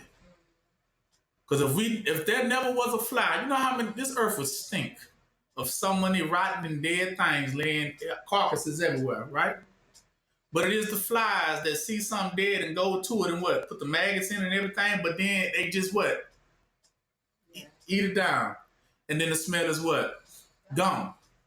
So though we hate death, though we despise it, like, dang, it's bad when somebody gotta die. But yet it's a good thing because we know that the children of Israel, what? They keep going. They keep going. And that's the respect we have for death. That death eliminate a lot of those people that if it would not have eliminated them, it'd be bad for the elect. So when we see it like Pharaoh getting eliminated, we knew at that time what death was our friend. Right? When they got rid of the giants, we knew at that time death was what? Our friend. That we say by both. So you understand now? How both good and evil still serves for the good of you. Because if you still continuing on, that's what it said. We knew it when we saw the badness that fell on them, but the goodness towards us who's still here. That death didn't have to come near what? Us. And we look back and say, wow. Yah really does what? Care. Because he could have left you in the hands of that person. So we respect death in that term. That we understand that it is not here for our bad, but we know it's not even after us. Who death after? Okay. Exactly. We know that. So we understand it. That is, if you bad, it's coming after you. That's why the people, everybody run from death. So, you know, they call it the angel of death when they come through with the little hoodie with the little, what is that? Yeah. The Grim Reaper, exactly. But we know the Grim Reaper always walks past us. Like they was going into Sodom and Gomorrah with Moses, Abraham, like, where y'all going? We're going to Sodom and Gomorrah. Oh, okay. You know, just bring Lot out, please. Just let Lot make it. Just, you know, Lot make it, I'm good. That's my nephew. And they said, okay, if we see Lot doing right, we'll get him out. But for the rest of them, right? Abraham like, okay, okay. See, he understood it, right? Speaking to death. Sat in the house in the living room talking to death. Those angels, that was death. What y'all finna do? Well, you want to tell them? That what they like, do we want to tell Abraham what we finna do? And we can, that's when y'all say, because Abraham was a what? A friend. Remember he said, yeah, he's a friend to us. Because he was a shepherd. So we can reveal to him. See, that's that burning light. See, that's the light of guidance that always knows what's going on. So yeah, we can reveal to him what's going on. But what was the same fate for all those in Sodom and Gomorrah? Did they have a light or did it go out? Yeah. So and then what they happened? They all had gathered to that door thinking it was all good, but it was being led to their what? To their death. And it was all blinded. Remember it said that the angel blinded all like that. Where they couldn't even escape. Like, where we at? Why we here in the first place? Yeah, too late now. Right? And it's not revealed what's going on until they look and see Lot all the way over there. Him and his daughters, remember? Mm-hmm. Like how he was just right. And then he did what? He separated the two. And then it was it for them. Because they had all gathered. And it was it. And y'all made that separation right there. Right? Take the righteous away from what? The wicked. And let the wicked be what? Destroyed. Let them fall that day. Right?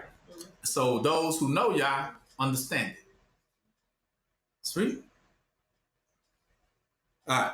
11. The master and the servant were punished after one manner, and likewise the king so suffered the same common person. Meaning they all suffered the same fate. Was Pharaoh, his horses, his servants, his firstborns. Right? Remember, he slayed them all. So as one went, they all what? Went. That's what he said. Those who are under the law, as the law go, what? You go. You live by the gun, you what? You die. But so as it goes, you go. Meaning it leading you. As captivity goes, so does those held what? Captive by it. They're going to die. They get marched all enough, they all die. That's what he's saying. 12. So they all together had innumerable dead with one kind of what? Death. That's what he said. All 12 say. So they all together had innumerable dead with one kind of what? Death. I mean, they always led to the what? Slaughter. So there was only one type of death, but yet it fell upon so many people.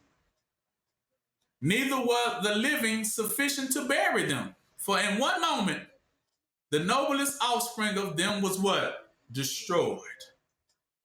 13. For whereas they would not believe anything by reason of the enchantments, meaning they would not believe none of the prophets who tried to tell them, man, if you don't stop your use, it's going to be bad for you. Since they would not heed to none of them, but upon the destruction of their firstborns, then they acknowledge this people to be the sons of Yah. When they seen their own people getting slayed, that's when they knew what. And they seen their children over there. They said, oh, yeah, that was one of y'all's. As they finna get ready to what? Die. Last thing they knew, that what? That was one of what? That was one of y'all's, and I should have never tried to what? That was the one. I should have never tried it with that one. And now is it for me. He said that's when they acknowledge it. They don't acknowledge it when people trying to warn them ahead of time. He said the enchantments are those trying to warn them. These are road signs. Turn, please turn. Detour, please. Turn back, please. Stop.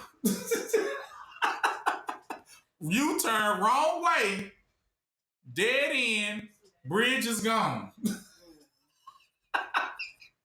But they keep marching forward, don't they? Until, right? Then they acknowledge when is it. Then they say, oh, okay. Nobody seen that stop sign back there. No, we ain't. Too late now, baby. Right, then they seen the deer in the road, right? The dead deer. They ran over the deer. All the signs were there. Yeah, all the signs were there. The deer with in the headlights, all that. But they kept going. For whereas they would not believe, they understood that day. 14. For while all things were quiet silence, and that night was in the midst of her swift course, then Almighty Word leaped down from heaven out of the royal throne, see, as a fierce man of war, into the midst of a land of destruction, saying, at that moment, he said, the word of Yah came alive. Meaning what came alive? The prophecy. See, just at that moment when that stuff ain't real, it ain't real. But when he said they get all the way there, he said the word come jumping out of heaven like a fierce man ready for war. And he said it's the prophecy. Meaning, it's just about to be fulfilled. And you finna die what? Today. To understand that Yah word don't come back what? Void. He made meaning. So who brought them there? It was Yah. To make sure his word don't come back what? Void. He said the word came leaping out of heaven. Oh, it's time. They here. I can get them right now. This is the perfect time. That's how Yah do. When he said he tells people to draw you there, they there to draw you there for a certain reason and for a certain moment. And so when they know all is what? Fulfilled, that's when the word comes leaping out. Okay, now it's time. They here. They are here, Yah. Just like you said, we gathered all of them. They are all here. And Yah said they're all there? Good. Now my pleasure can be done. My will can be resonated, that they will always understand what I say what goes. Not what you say, but what I say goes. And you found out today that happened. Because now, basically in the game of chess, they call it what? Checkmate. And that's why the ones who get hit tell me, well played. You played me. Well played. You got me. Yeah, you got me. I didn't think it was coming. I thought you were lying because of the enchantment. I didn't believe it. But I'm a firm believer now. It is here. Just like you said. And he makes you remember at that moment. That is the time when you begin to remember. This is the time how you know you remember, because right before death, everybody has that what? What they say? That flashback. See, they let you know that Yah is making you. See, he wouldn't let you see it then until you messed up. And now ain't nothing you can do. Then say, okay, now you remember? Now you're going to remember why you here. And why I brought you here. Then I'm going to make you reveal to you the very day you put your foot in your what? In your mouth. It was that moment that I caught you. It was that right there. And then 9 times out of 10, you're going to see also the person in whom you offended. That was really a child of who? Yeah. A child of Yah. That got you caught up. That's what you're going to remember. Like, dang, I knew I shouldn't have got that one. It was that one all along. That would mean you begin to reveal who are the sons of what and children of who? Yeah. Of Yah. That's when you know, like, that was an elect. I should have known. But it's too late now, right? So it's gonna be somebody like P. Diddy would think back on later, like, man, that wasn't a lick. I should have known. I'm just saying, that's what I'm saying. He makes you get that memory right when he knows it's over for you. That's what he does to the enemies. He blinds them until they get there. They're blinded by their fuel and lust to continue what they want to do. Their own lust and desires. So that's fuel to them. So he lets them go ahead and do it. So that it can, by that, wrap them up in it. That would mean you get entangled in your own sins, and now you can't get out of it. You dig a ditch for your what? Yourself. You make the bed, right? You create a bed you're gonna lay in. Right. All right. And brought thy 16, and brought thy unfeigned commandment as a sharp sword, and standing up filled all things with death. And it touched the heaven, but it stood upon the earth. Then suddenly visions of horrible dreams troubled them, sore and terrible came upon them unlooked for. And one thrown here and another there, half dead, showed the cause, of his death. It was revealed. For they dreams that troubled them did foreshow this. Let them know you finna walk into a danger. Lest they should perish and not know why they were what? See, he want to make sure you know why. That's one thing about your heavenly parents. Know that they're going to make you know why. If they ever take you out, you're going to know why. So don't ever say, why I had to die this day. You're going to know why. They're going to make it very plain to you on your sick bed that this is why. No lie, because people always come and tell me later when they get super sick or something, they'll be like, yeah, and I know why God doing this to me. They always say that. And I'd be like, now how you know? They always say, because they know it's something they did in their past that Yah revealed to them that caused it or started it in the first place. Mm-hmm. Yeah. The tasting of death touched the righteous also. And there was a destruction of the multitude in the wilderness. Now he's referring to the time when they had sinned in the wilderness with the lady. But the wrath endured not long. For then the blameless man made haste. Who's the blameless man? Elihu, Eleazar, Lazarus. Made haste. You know, that priest came running in there. Oh, Lord, we sinning. Oh, I gotta stop it. I gotta find out where's the root of it. Because he see it. Now it's going to touch the camp, the sheep. And the priest's job is to make sure that nothing happened to the what? So if he sees somebody, even somebody in the house get the sinning, and it's starting to spread, the priest's job is to get to the root of it. Find out who it is that's causing the problems, and what? Get rid of it. That way, the people can go back on, go good.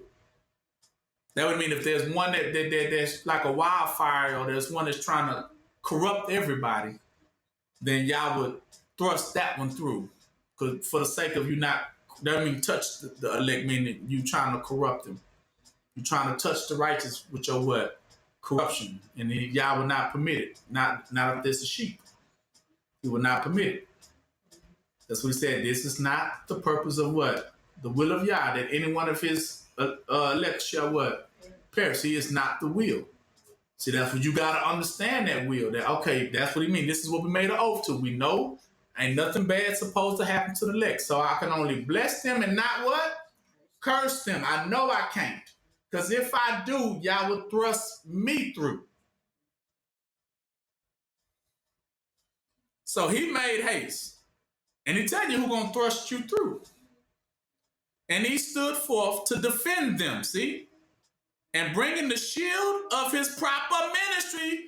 Remember, because his shield represent, this is who he is, the priesthood. He was clothed, because when he killed them, he had his priestly clothes on that day. He was dressed in his officer uniform, and he was like, oh, that. When they started seeing Israel starting to get slaved, because the plague had come through because they had sinned. It was that man with that woman. He brought her inside the camp. And he tried to take him into his tent. But he in the tent or in the city with all Israel. Like, we don't do that. And you bringing like, that's like trying to bring somebody in this house that you know ain't supposed to be in here. Not only that person gonna get killed, but you with them for bringing them. That's what he's saying, because it's going to corrupt the whole what? Camp. You got to know that. So you can't bring nobody in here that don't have the sheep or elect's best interest in what? In mind. You can't bring nobody in here who doesn't have their best interest in mind. Because if you have to slay that one, they're just telling you the truth. So that was the shield. That's the oath. That was his proper what? Ministry, or his proper occupation, and it was revealed. I know it was revealed. He says, because even prayer and appropriations of incense set himself against the wrath, meaning he stood opposed to it, seeing it coming his way, death, and so brought the calamity to an end. How did he stop it? Declaring that he was now thy servant. Meaning he was declared, because he stopped the two, he was declared as, see y'all, that's my son, daughter, that's my child. They get it. They get it. So he overcame the destroyer, not with strength of body, nor force of arms, but with a word subdued him that punished, alleging the oath and covenant made with the father. See, this is an oath that with Israel, Abraham, Isaac, Jacob. This is the covenant that you must protect what? Israel. With your life. For when the dead were now falling down by heaps one upon another, standing between the two, dead and what? The living and the dead, he stood between the two, and he stayed, meaning he stopped the wrath of them falling dead, and parted the way to the what? Living. He split them in two, separated by, if I kill this stops here. And the rest of y'all, come on. But they did, it stops. And he says, for in the long garment was the whole world, and in the 4 rows of the stones, meaning talking about his priestly robe, was the glory of the Father graven. and the majesty upon the diadem of his head. Unto these the destroyer gave place and was afraid of them, for it was enough that they only tasted of the wrath. See, it was enough, meaning that response is what satisfies who? Yeah. It was enough to put away evil out of your what? Camp. If you ever see evil rising up in your camp, bitterness, people trying to lead astray, get rid of it. Right, because it's just only going to create a plague. And that was Eleazar. That's what we was talking about. That's Eleazar, that's the priest, the one that was slain. But remember, Yahusha just rose him from the what? From the dead. Because remember now, these people desire that Israel never rise again. You have to understand it. Let's get back to it. Okay. Where we at?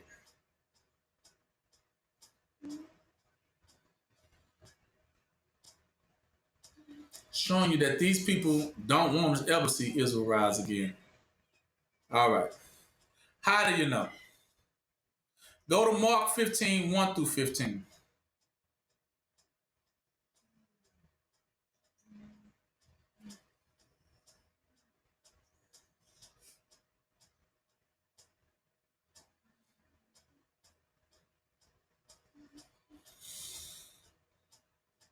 All right. This is how you know.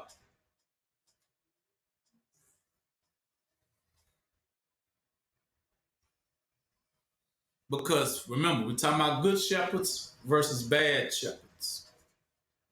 And straightway in the morning, the chief priest had a consultation with the elders and scribes and the whole council and bound Yahusha and carried him away and delivered him to Pilate. And Pilate asked him, "Are you the king of the Jews? I mean, are you the true shepherd?" And he answered to him, "Thou sayest it." And the chief priest accused him of many things, but he answered nothing. And Pilate asked him again, saying, "Answer thou nothing? Behold, you know they got many accusations against you." But Yahusha answered nothing. So Pilate marveled. Now at that feast, it is known at that feast that they must release one prisoner, whomsoever they desire, the people. And there was one named Barabbas. Now, his name represents, they would say, Bar Jesus, which is Bar, B-A-R, which means against, opposing, against. Now, Abba means what? Yah. Because we say Abba, Father. So this one's Bar who? So that means he's what? Against Yah. Which lay bound with them that had made insurrection. See, this is the one that comes in your camp and tries to make what? He's rebellious. He's trying to turn everybody else to be what? Exactly. That's what insurrection means. Who had committed murder in the insurrection. Because who was he murdering? The elect. He's murdering the shepherds so that he can lead, right? So he was already caught. So that means he became a criminal because he's a murderer. So that means he's known for disrupting and causing chaos, right? And pandemonium in the camps of Yah. 8. And the multitude crying aloud began to desire him to do as he had ever done unto them. But Pilate answered them, saying, "What will ye that I release unto you, the king of the Jews?" Meaning Yahusha. For he knew that the chief priest had delivered him for what? Envy. So he knew that the man was good, a good shepherd, and he knew they only wanted him because of that. And they just didn't want him to what? Be the shepherd. Now, it's the thing. Like Lazarus, they don't want to see you rise. So they appoint these false shepherds over you. That would mean thieves and what? Robbers, to keep you down. Their goal is never, he said, how you know? Because they're always about what? Money. These type of leaders for Israel are nothing more but hirelings. They only there for the money. And the money, who they getting the money from? This is their payment to keep you in what? Captivity. Exactly. Exactly. That's the payment. That's why they get their money. They get their checks. Celebrities, they get their checks. Their goal, Tyler Perry, no matter who it is, their goal is to what? Keep you what? In captivity. Yeah, they never there. They not there. We said a house divided can't what? Stand. So they not there to whether they call themselves leaders of the black people or not. They not our leaders. Because they're not there. They don't care about the progress of you. They don't. But they care about what? When I'm getting my check. You're him. So they asked. So they knew they had delivered him for envy. But the chief priest moved the people. They're going to move. What does moved mean? No. This term you got to bring back to the cattle driving. So when it says they moved them, they driven them to what? So they threatened them that when we get out here, y'all better make sure they gonna deliver one of the two. Remember, 2 go in. We better make sure that who coming out? Barnabas. Exactly. 2 gonna go in, but only one can come out. They knew who was supposed to come out, but they threatened. That would mean move the people, meaning they threatened them. Remember, that's what cattle drivers do, right? Herdsmen, we call them. Show them their teeth. Because they got high positions. So they motivated them people to say, when they ask who we need to be crucified, we're going to say what? Crucify Yahushua.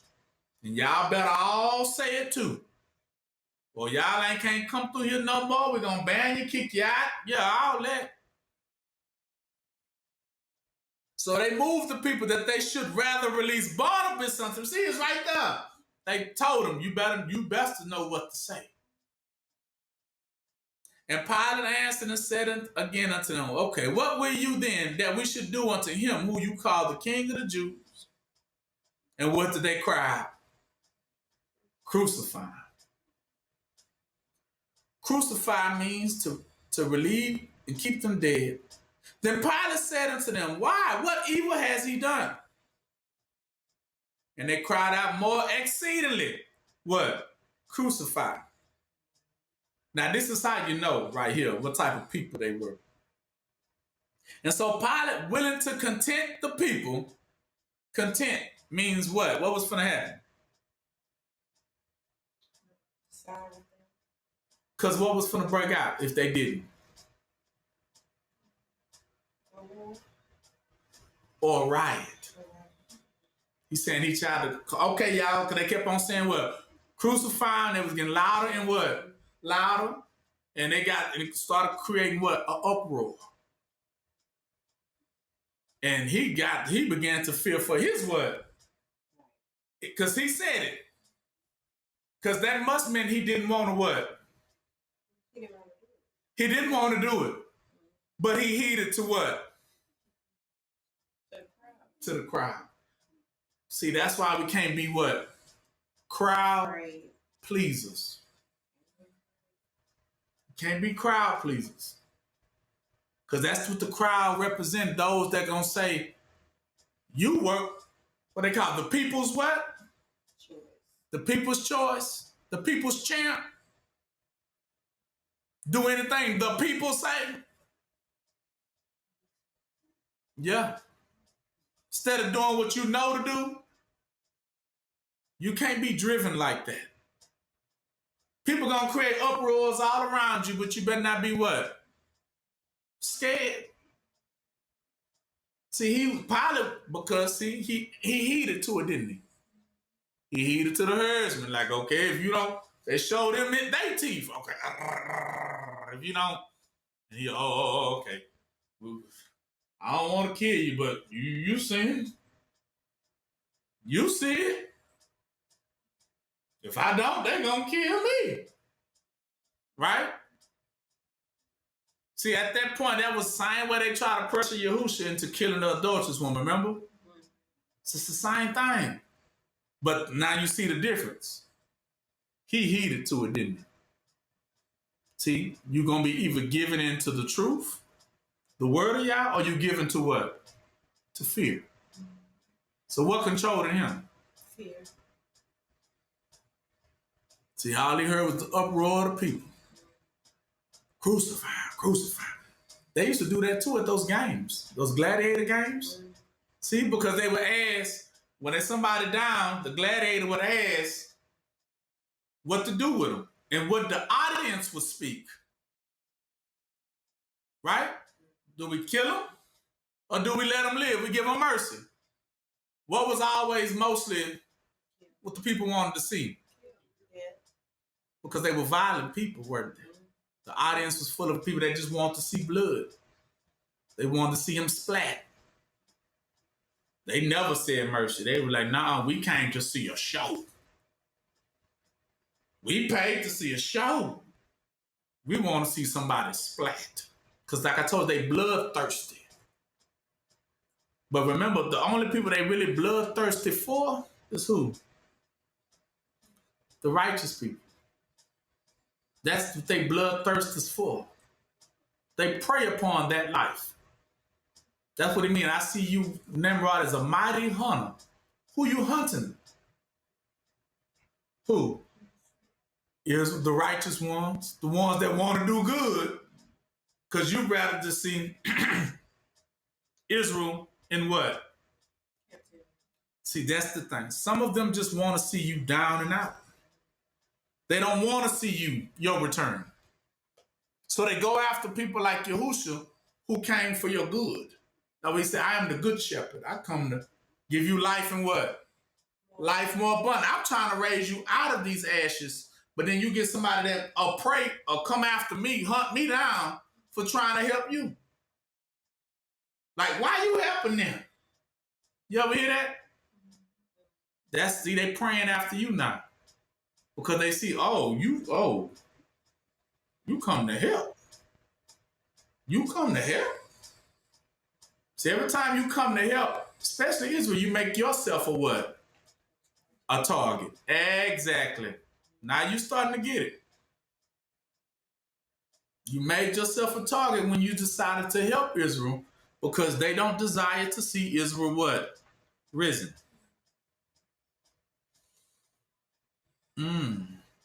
Go to Matthew 16, 13 through 28. You're almost done.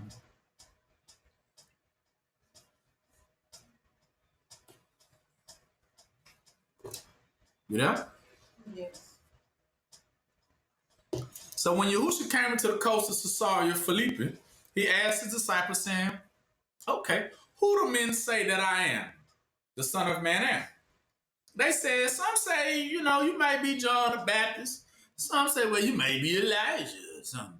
Others say maybe Jeremiah or one of the other little prophets in them. He asked him to his disciples, but who do you say that I am? And Simon Peter answered and said, you are the Christ, Savior. But actually, Christ means the answer. Understand what it truly just means. The answer, that's why it's called Christ Savior. Meaning the answer that's going to what? Save you. That's what it represents. And he said, and it's given by who? Yeah. That's what makes him the son of what? The living Yah. Meaning you the one going to give me the words that I need to what? Die or live? Living Yah. Exactly. You are one of those shepherds of the living Yah. You're going to give me the words that I live. I go with you, I live. I don't, then we say, follow me, you live. You don't, what? You die. And Yahushua answered and said to him, well, blessed art thou, Simon Bar-Jonah, for flesh and blood have not revealed it unto thee, but my Father which is in heaven. And I say unto thee now, because you understand it, that thou art Peter, and upon this rock, see, I will build my what? Church. And the gates of hell shall not what? Prevail against it. I will give unto you the keys of the kingdom of heaven. And whatsoever thou shalt bind on earth shall be bound in heaven. And whatsoever you shall loose on earth shall be loosed in heaven. So what does it mean when we say the gates of hell shall not prevail against it? Remember, upon this rock, meaning this is the church or the flock that's going to go forward. And it said, and the gates of hell, that other group ain't going to what?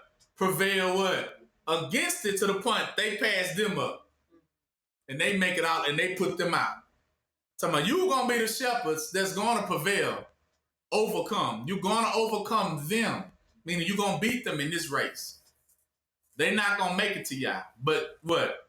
You are. And you're going to be the difference maker. Because you are bringing those in that is of Yah. And you also the same one that has to get rid of those that ain't of what? Of Yah from amongst the flocks of Yah. That's what you are. That's what he tell him. Upon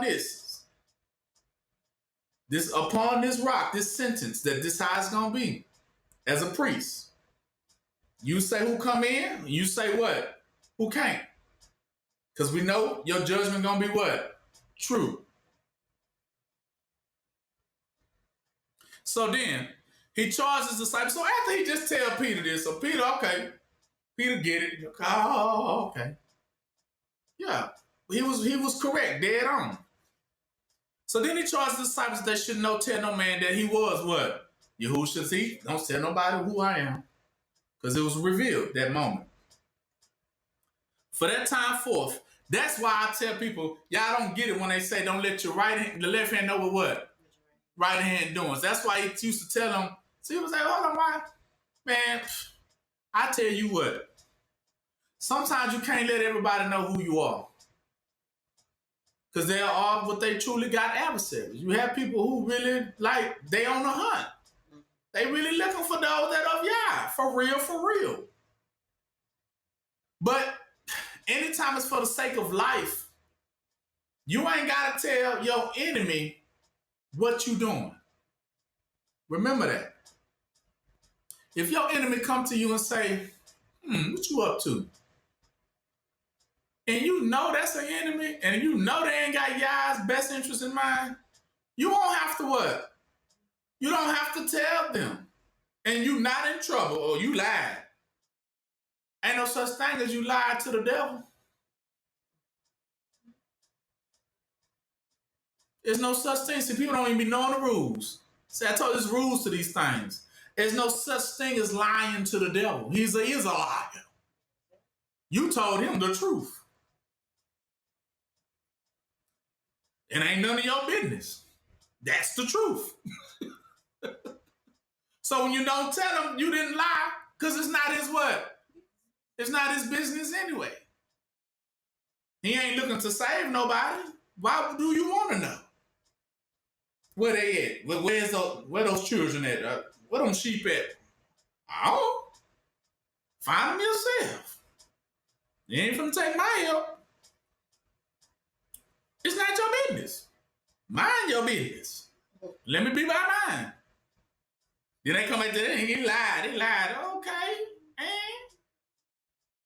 Because that's the thing.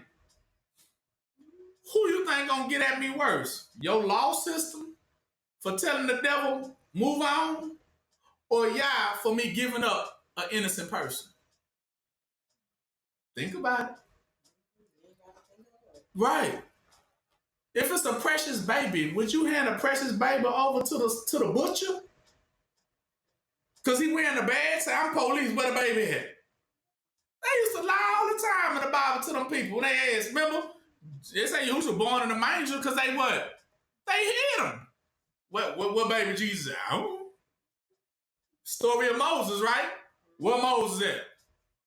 You don't tell. If it's a righteous soul, life trumps death. If they come for the sake of death, life has authority over death, so you ain't got to tell them what? Nothing. And if you tell them I ain't seen them, it is what it is.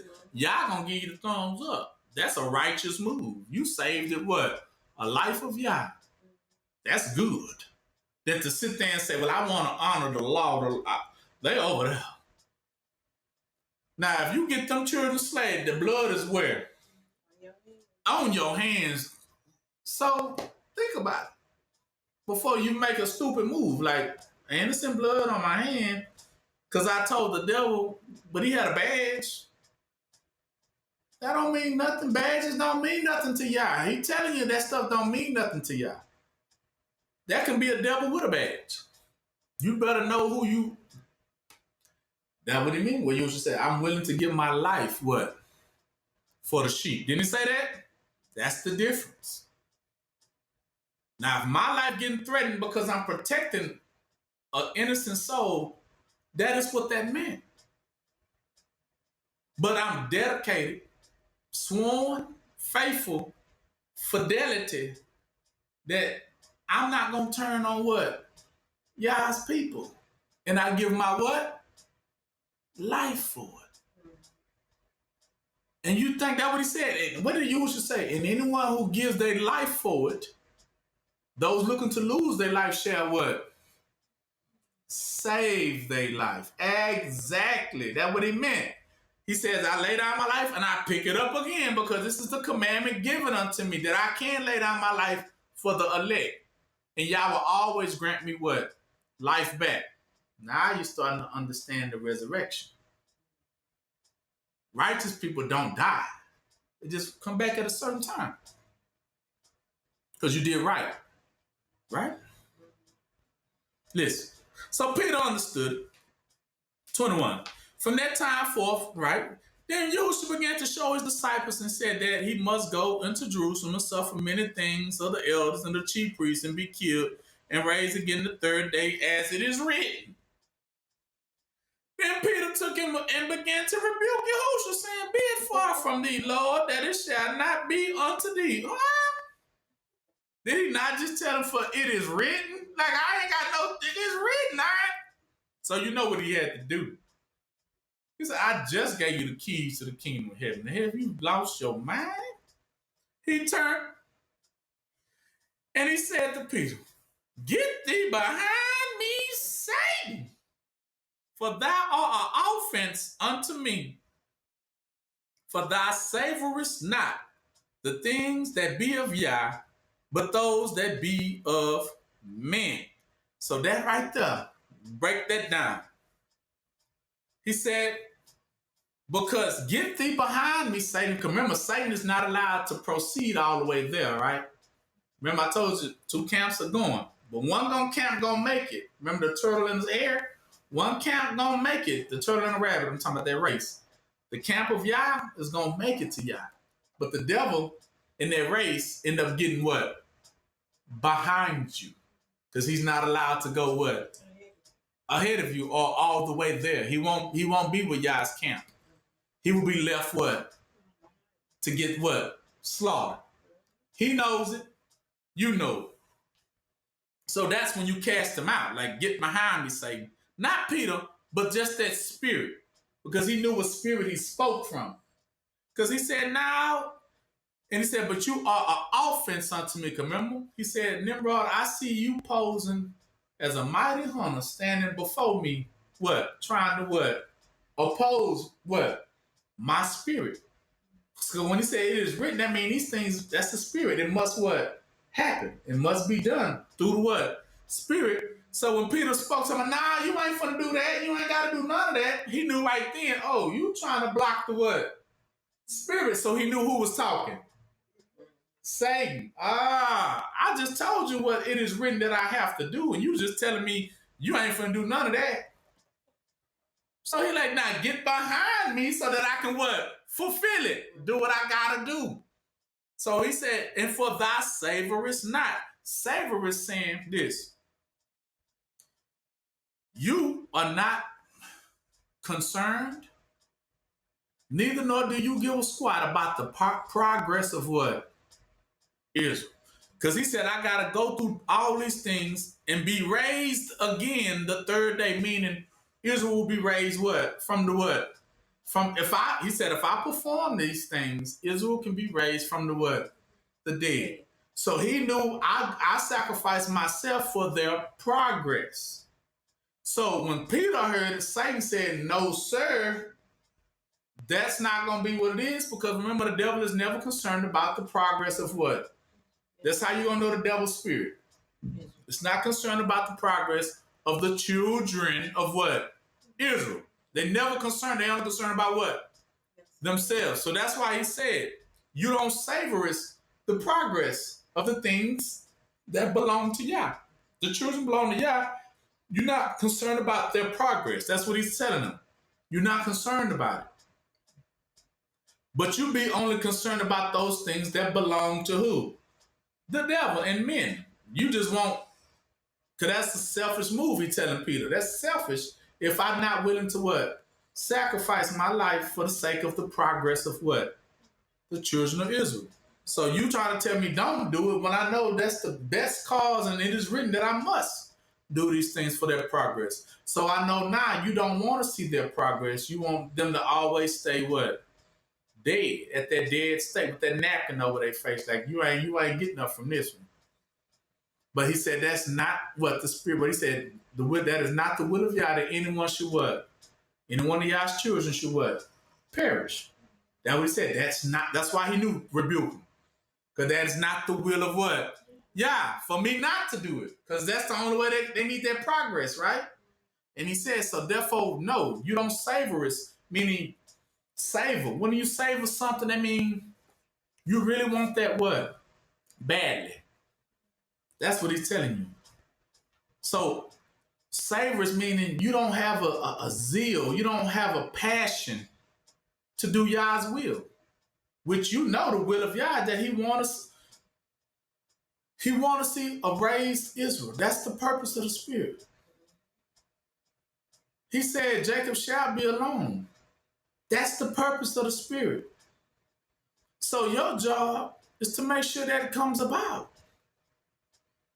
And if you don't want that, to happen, you might as well say tie a milestone around your neck and what?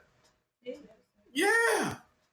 Because that's going to happen whether you like it or what? Or not. But you better be for it, a friend of it, than be what? Against it. They would say, blessed is everyone who blesses Israel, but curses what? Everyone who will curse it. That meaning don't want to see it rise.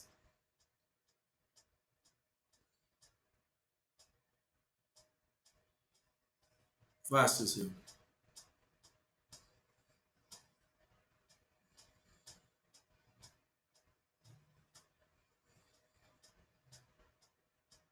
So that's when Yah would say, send laborers into the field, meaning send people who really care for the progress of Israel. Those are real laborers, real shepherds. Those who really care for the progress of Israel. Watch this here.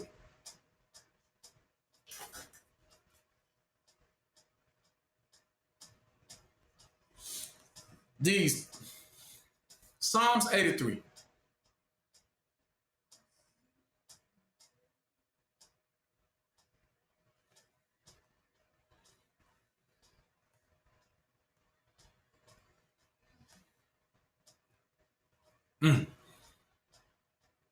He says, a psalm of song, keep not thy silence, O Yah, hold not thy peace, and be not still, O Yah. For lo, thy enemies have made a tumult.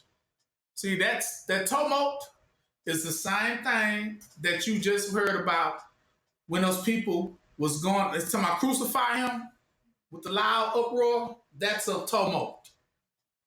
When people, to the point, they threatening your life, like they all had crowd around the door of Lot when he left in the two angels. The riding ones. He's saying the tumult, those saying, if you don't give us what we want, we'll kill you, right? That's a tumult. Meaning it's an uproar, it's a riot. They looting, it's a mob. You know what I'm talking about? And they have hate thee, have lifted up the head. They have taken what? Crafty counsel against your people and consulted against thy hidden ones. Talking about his siblings. They have said, come, let us cut them off from being a what? A nation that the name of Israel may no more be in what? Remembrance. See? And for they have consulted together with one consent. They are confederate against you.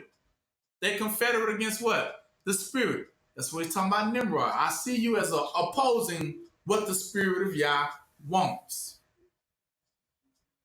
And he begins to name them so that you will know. Tabernacles of Edom, Ishmaelites, Moab, Hagarenes, Gebel, Ammon, Amalek, Philistines with the inhabitants of Tyre.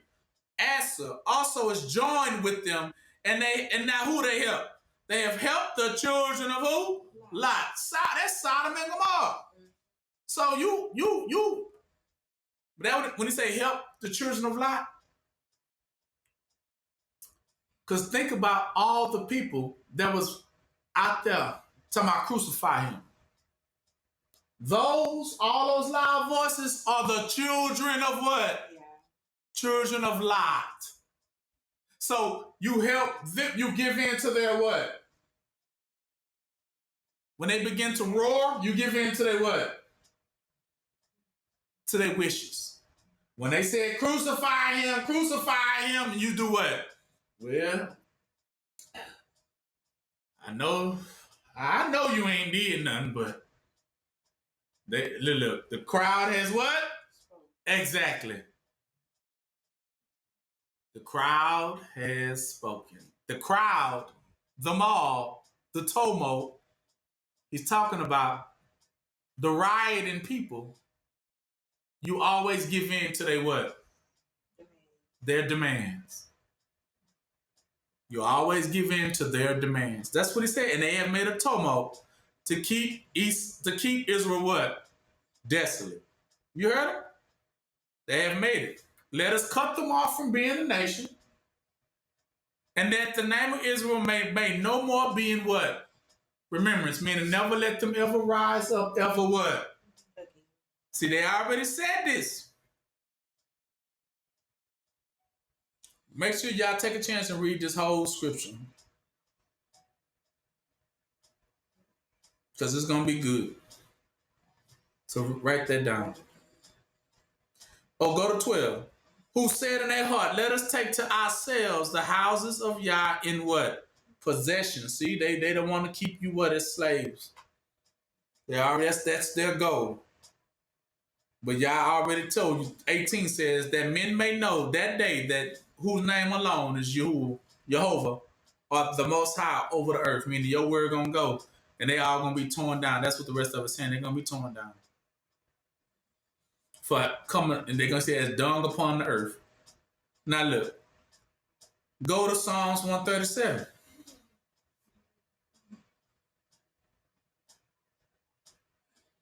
As you can see, that's their goal. Now you understand what the devil wants. The children of the devil, what do they want? To always keep Israel what? A long time ago, they called y'all this.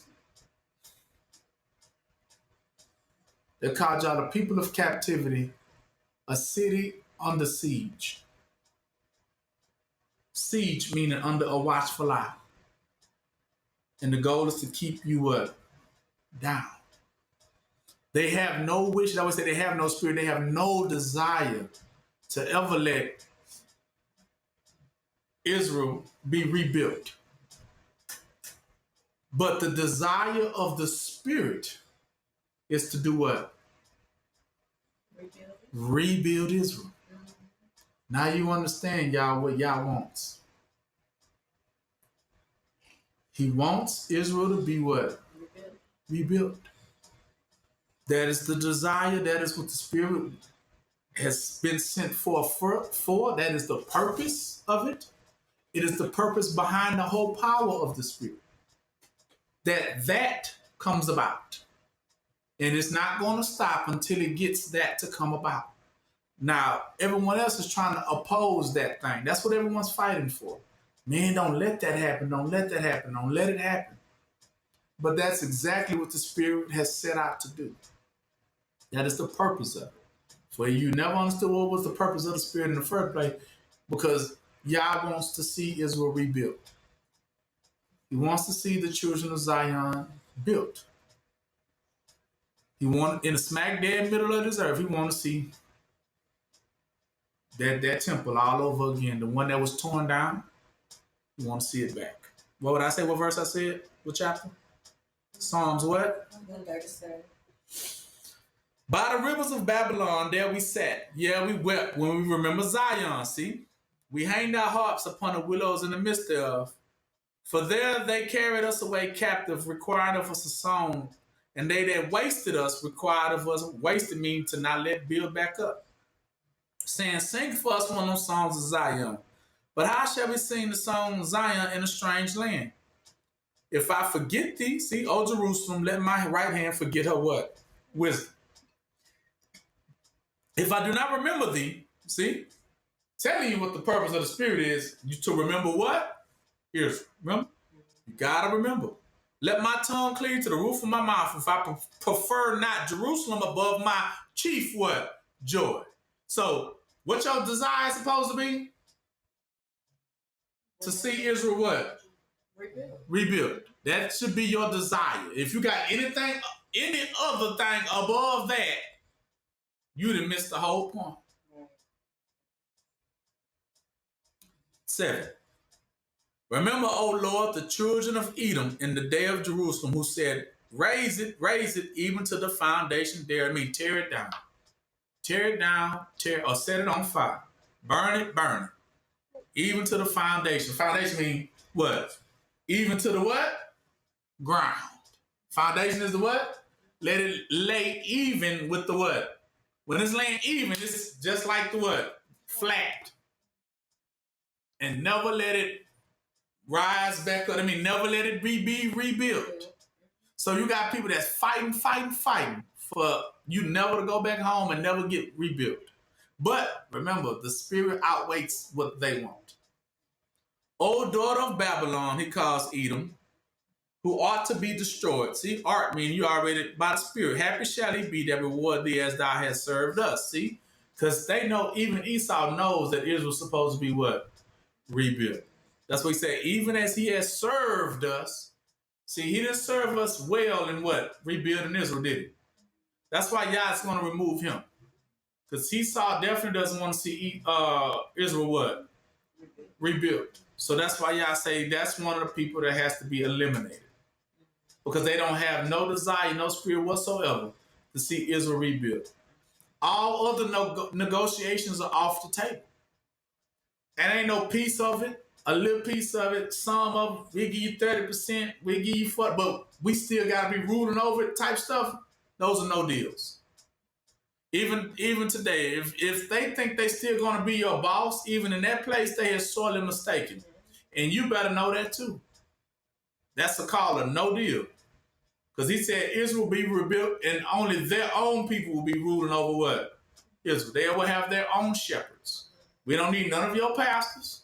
We don't need none of your preachers, none of your teachers, none of your prophets. He said, give back unto Caesar what? What belong. If you're working for Caesar, you go back and work for Caesar. But don't tell us what? Nothing. We over here rebuilding, and that's what you will get to. Yah will make that separation where you can go over there and build up the house of Yah, and they will be pushed to the side. But I always know that's who they preying on. I mean, that's who they hunting. Who they hunting? Anyone that's trying to help rebuild what? That's what the war is about. The hunt is on. Right? Go to Micah 4:11-13.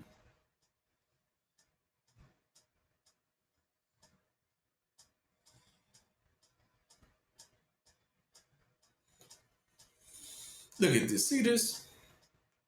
Now also many nations are gathered against thee, and they say, let her be defiled. See? That's why he says, the children of the married wife have fewer than the mother of the desolate. You see that? The children of the desolate are more than the children of the married woman. The married woman, that's her.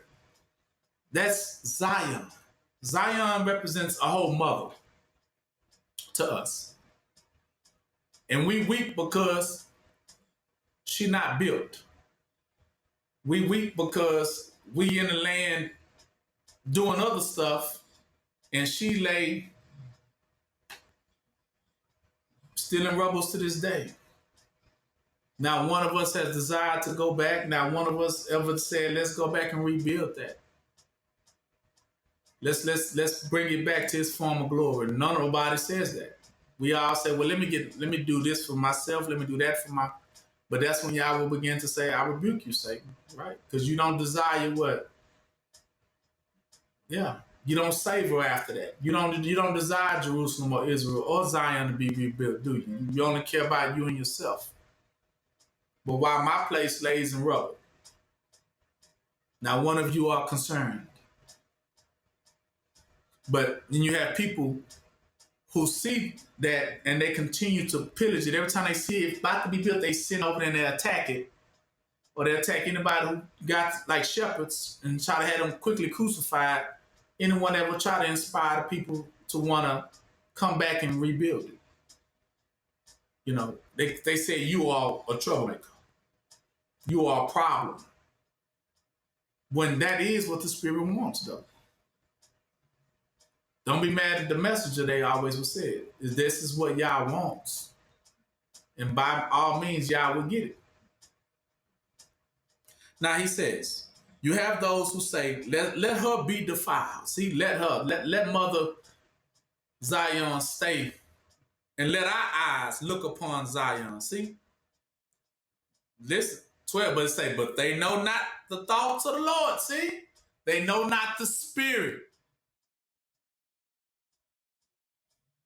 Neither understand they his counsel. I mean, this I already said. This is what it's going to be. Counsel mean we already gave you the word.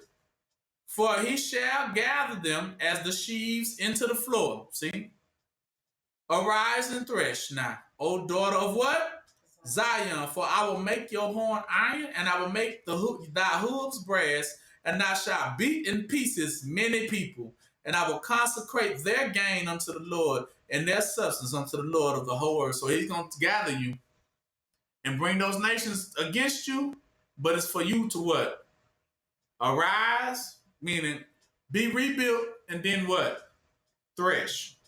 Thresh means thrash.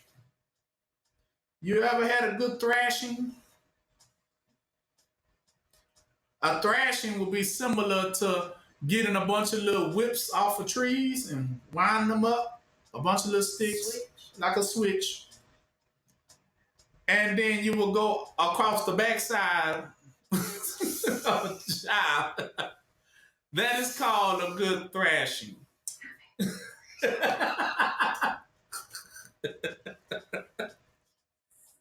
A thrashing, definitely, right?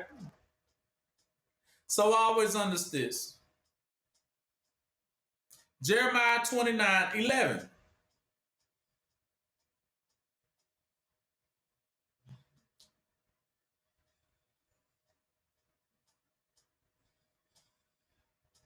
What does he says? For I know the thoughts that I think towards you, says Yah. See, I know what the Spirit wants. And what does the Spirit say? Thoughts of what? Peace. The purpose is peace. And not of what? To give you what? Expected end. Meaning a good ending. That is my desire. It's not my, remember he said, it is not in the will of Yah for his children to what? To perish. See, there you see, that is not the desire nor the Spirit. For anyone say, y'all don't want to rebuild it, y'all want to keep that just like it is right now. As y'all see it how it is, that's how y'all want it. Y'all say, no, no ma'am, no sir. No ma'am, no sir. Now, because of that, Yah will give them over to Satan. Now, this is when you give them over to Satan. Like, that's what you want, you go ahead on. But at that moment, you're giving them over to Satan. And Satan going to lead them to be what? For their destruction. Watch. 1 Corinthians 5.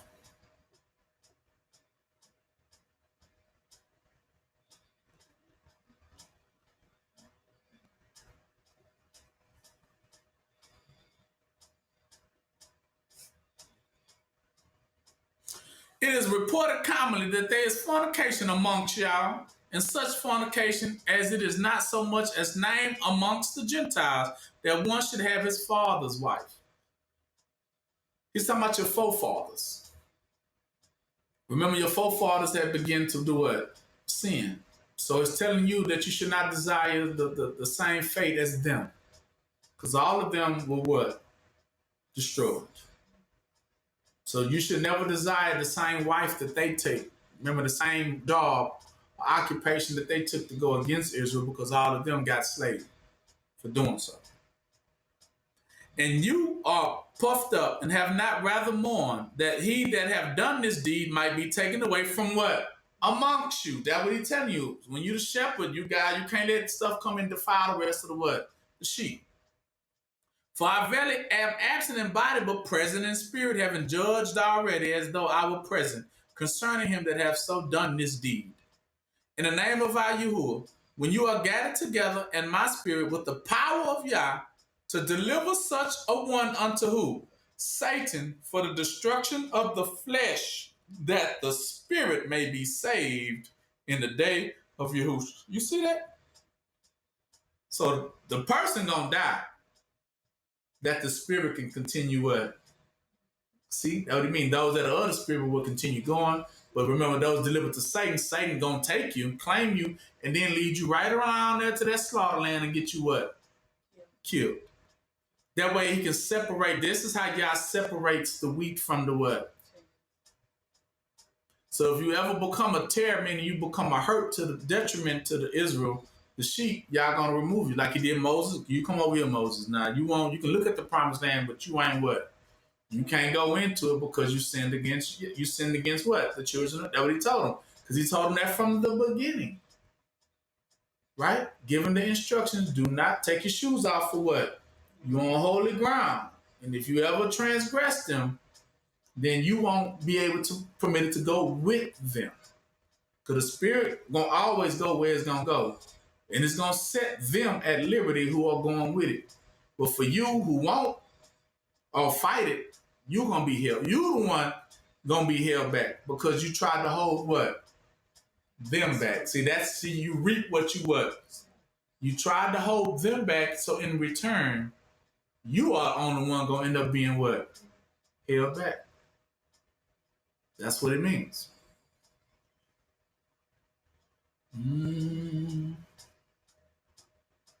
So yeah, make sure you don't let that stuff overtake your camps. Get rid of it. So we're just about done here. Okay, I just want to make sure.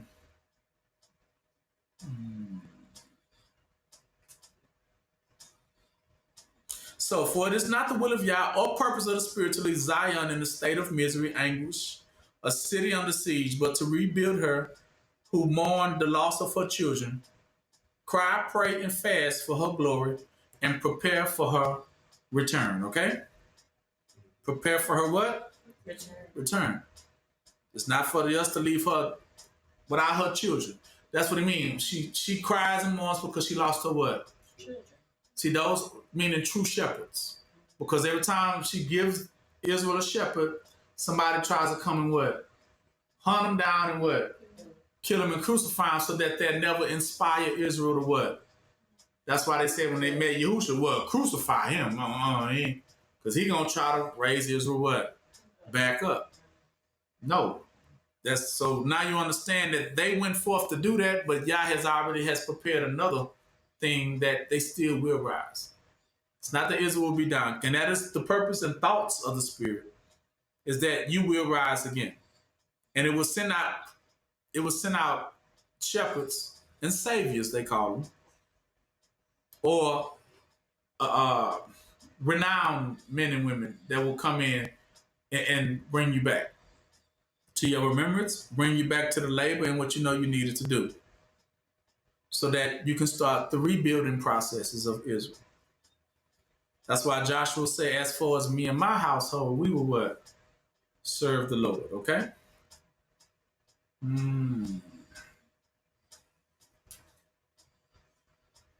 Acts 8:17-23, and that's my last verse.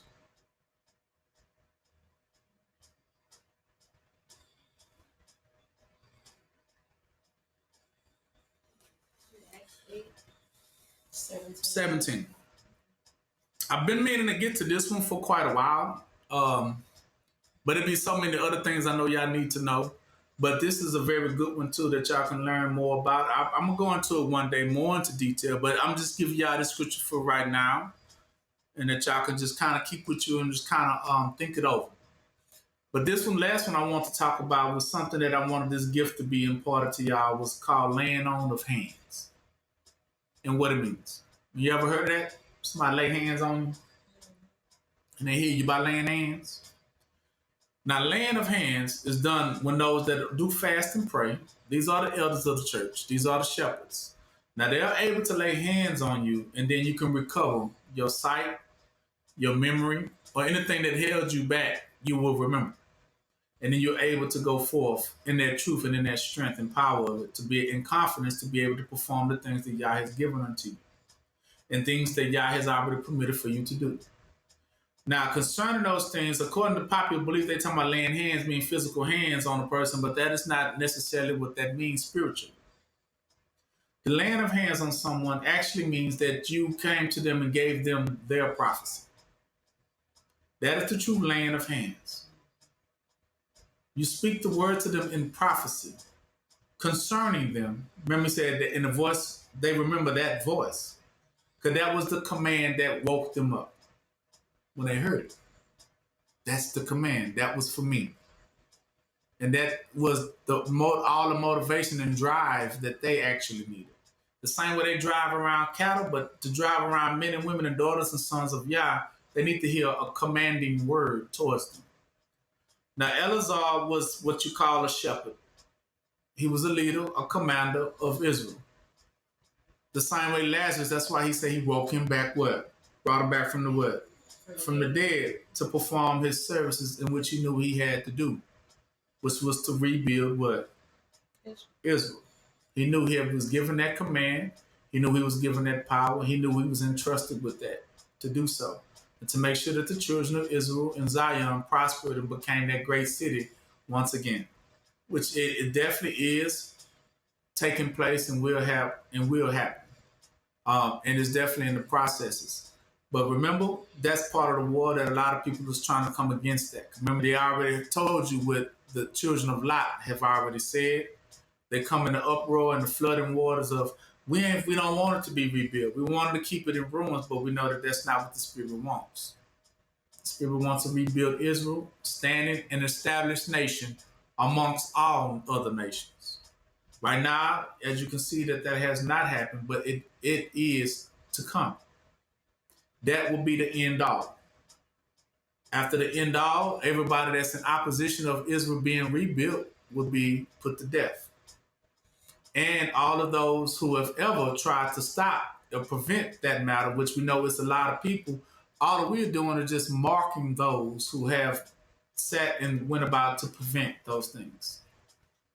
And when those things are set, that's why he said, now I am a witness against you, that I seen and I heard how you really felt about the prospering of Israel.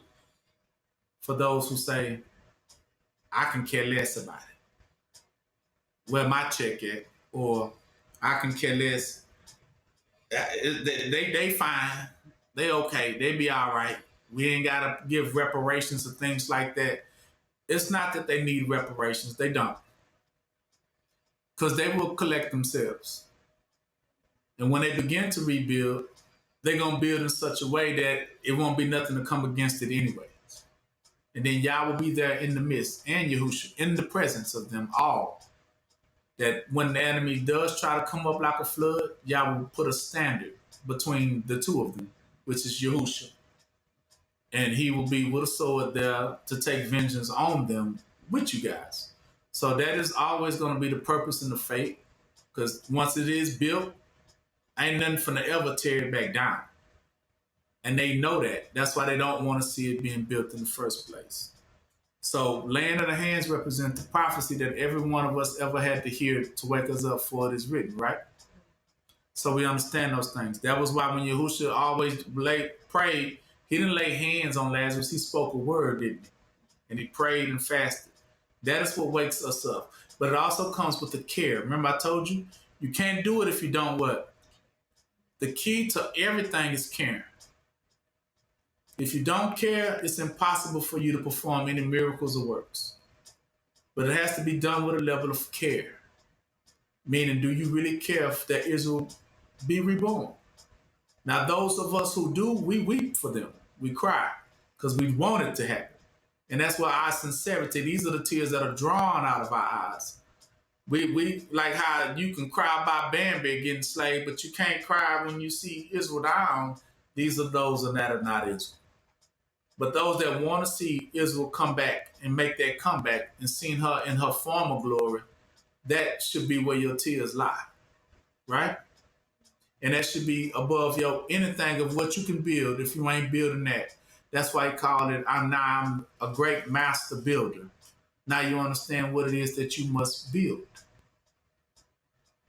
Being master builders, the first foundation that was laid was Yahushua, and we know everything that comes after that now represents the children of Zion to be built up in such a way that they will have the confidence to go forward, marching in the name of Yah and Yahushua to the victory and to the good pleasure of Yah, right? So let's understand this one last character so that you can understand how the Spirit moves, right? So it says, what verse I said? 17. Okay. So then they laid their hands on them and they received the what? The Holy Spirit. See, that's how you receive the Spirit as well. That's what they're talking about. It only actually comes through prophecy. You can't get it without the prophecy concerning your life. And your purpose in the rebuilding of what? Zion. That is what the Spirit is given for. It's for that purpose and that purpose alone. For as yet he was fallen upon none of them. See, the Spirit had not fallen upon none of them. Only they were baptized in the name of Yah. But then when he seen the Spirit, he was like, wow. Because he understood now what it was for. So it says, and when Simon saw through laying on of the apostles' hands, the Holy Spirit was given, he offered them what?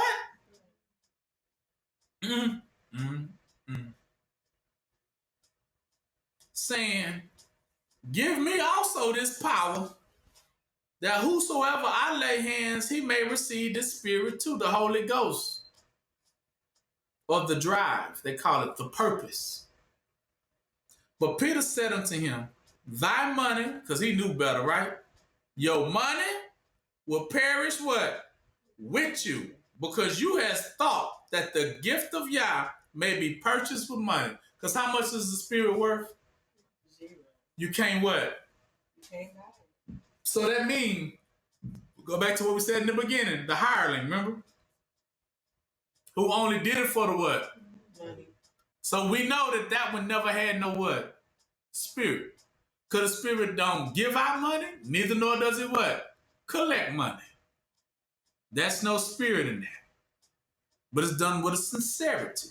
Prophecy out of a sincerity of heart. So thou hast neither part nor lot in this matter. See, now you won't have no part or lot or inheritance in this matter. Matter means the purpose. You will not help build what? Israel or Zion. You ain't got no portion in this. For your heart is not right in the sight of who? Yeah, see, if you buy money, your heart ain't what? Your heart ain't right. And neither nor can you buy it like that. See, it don't come like that. It comes through a sincerity of heart. That's what he's trying to explain to him. Repent therefore of this thy wickedness and pray, if Yah perhaps the thought of thy heart may be forgiven thee. For I perceive that thou art in the gall of bitterness and in the bond of what? Iniquity. You see that? Bond and gall of bitterness. Gall of bitterness meaning you in the stronghold of who? A demon. Nimrod got you. Because he came with how much? Dollars. He said, give unto Caesar what? So if you trying to bring that to the table, if you think your money, or if you think money, you got to understand, where does money go? Back to the ground. is given to what money has wings, they always call it. It does. Because it flies back to what it knows. I would say, give back to Caesar what belongs to Caesar. So money has its own spirit too. Bet y'all didn't know that. So the spirit of money goes to where it came from. It has a master too. Money's master is Nimrod, the blacksmith, the one who created it, right? Its father. So it gets back to his father, but we know what Nimrod is now. Nimrod is the god of what?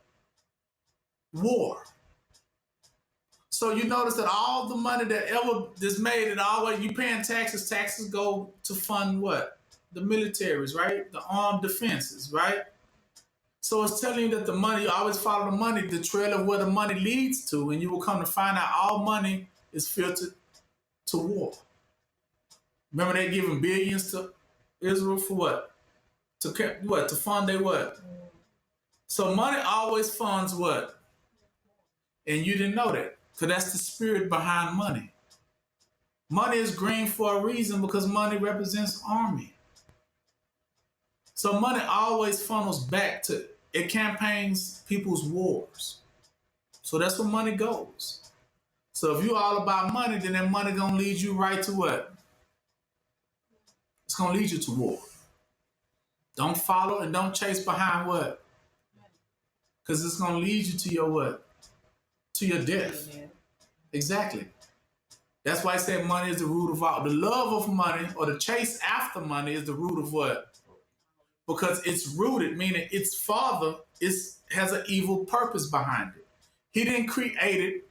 He didn't create money for you to live good. He didn't create money for you to have peace. He created money so that it could raise up an army to fight against who? Yeah. That is what money is created for. That is what it's created for. That is its purpose. That is behind its spirit of why somebody wanted to make $1 in the first place. Why does somebody want to go in and create one and say, we'll use this. This will be money for everybody. It was created for war. That's why they call it blood money.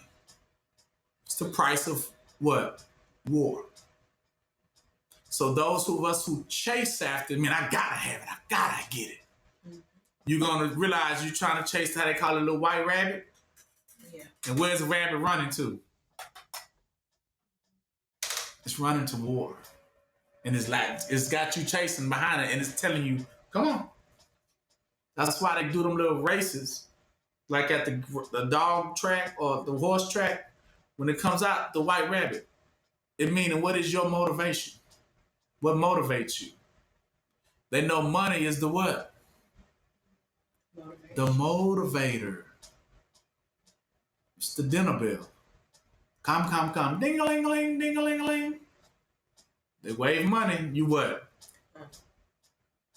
Now who comes after money? It's only one animal that comes after dead things. Dogs. Dogs chase dead things. Yes, exactly. That's why Yah says we don't give what belongs to the children to the what? To the dogs. They chase dead things. They love bones. And they love digging what? And burying what? That's what they do. They chase behind it like, yeah, because it's the dinner bell for them. Dogs chase behind money. All right? So he's telling them now, your money ain't going to get you to heaven, but I can tell you where it's going to lead you. I always say, I perceive you in the gall of bitterness.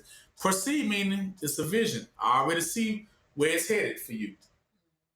I already see where you're going to end up at. You're going to end up in that field of slaughter. You and your what? He said, you and your money. See, so he told him what money was going to lead him. I see you and your money. Where?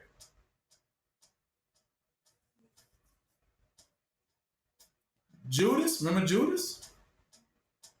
They gave him 30 pieces of silver. Right? For what? The price of what? Betrayal. Yeah. It's the price of betrayal. And those same 30 pieces of silver he tried to give back. But they said, we can't take it now because it's the price of what? Blood. Innocent what? It's the price for innocent blood. So the price for innocent blood is death. So what they did was they took the 30 pieces of coin and went and bought this field called the field. This money will purchase you the field of blood, they called it. Well, y'all ain't saying, well, we field of the blood. I ain't never heard that. Well, let me give you a better one. They call it the potter's house. The potter's house is the field of what? Field of blood.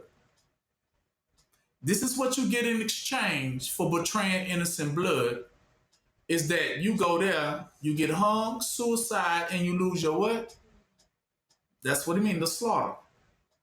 The price of betraying is that you're going to be what? Slaughtered.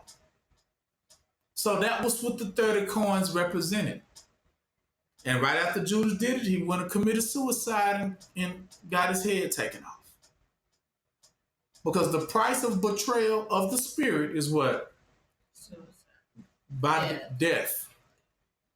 So if remember that, you can't serve two masters.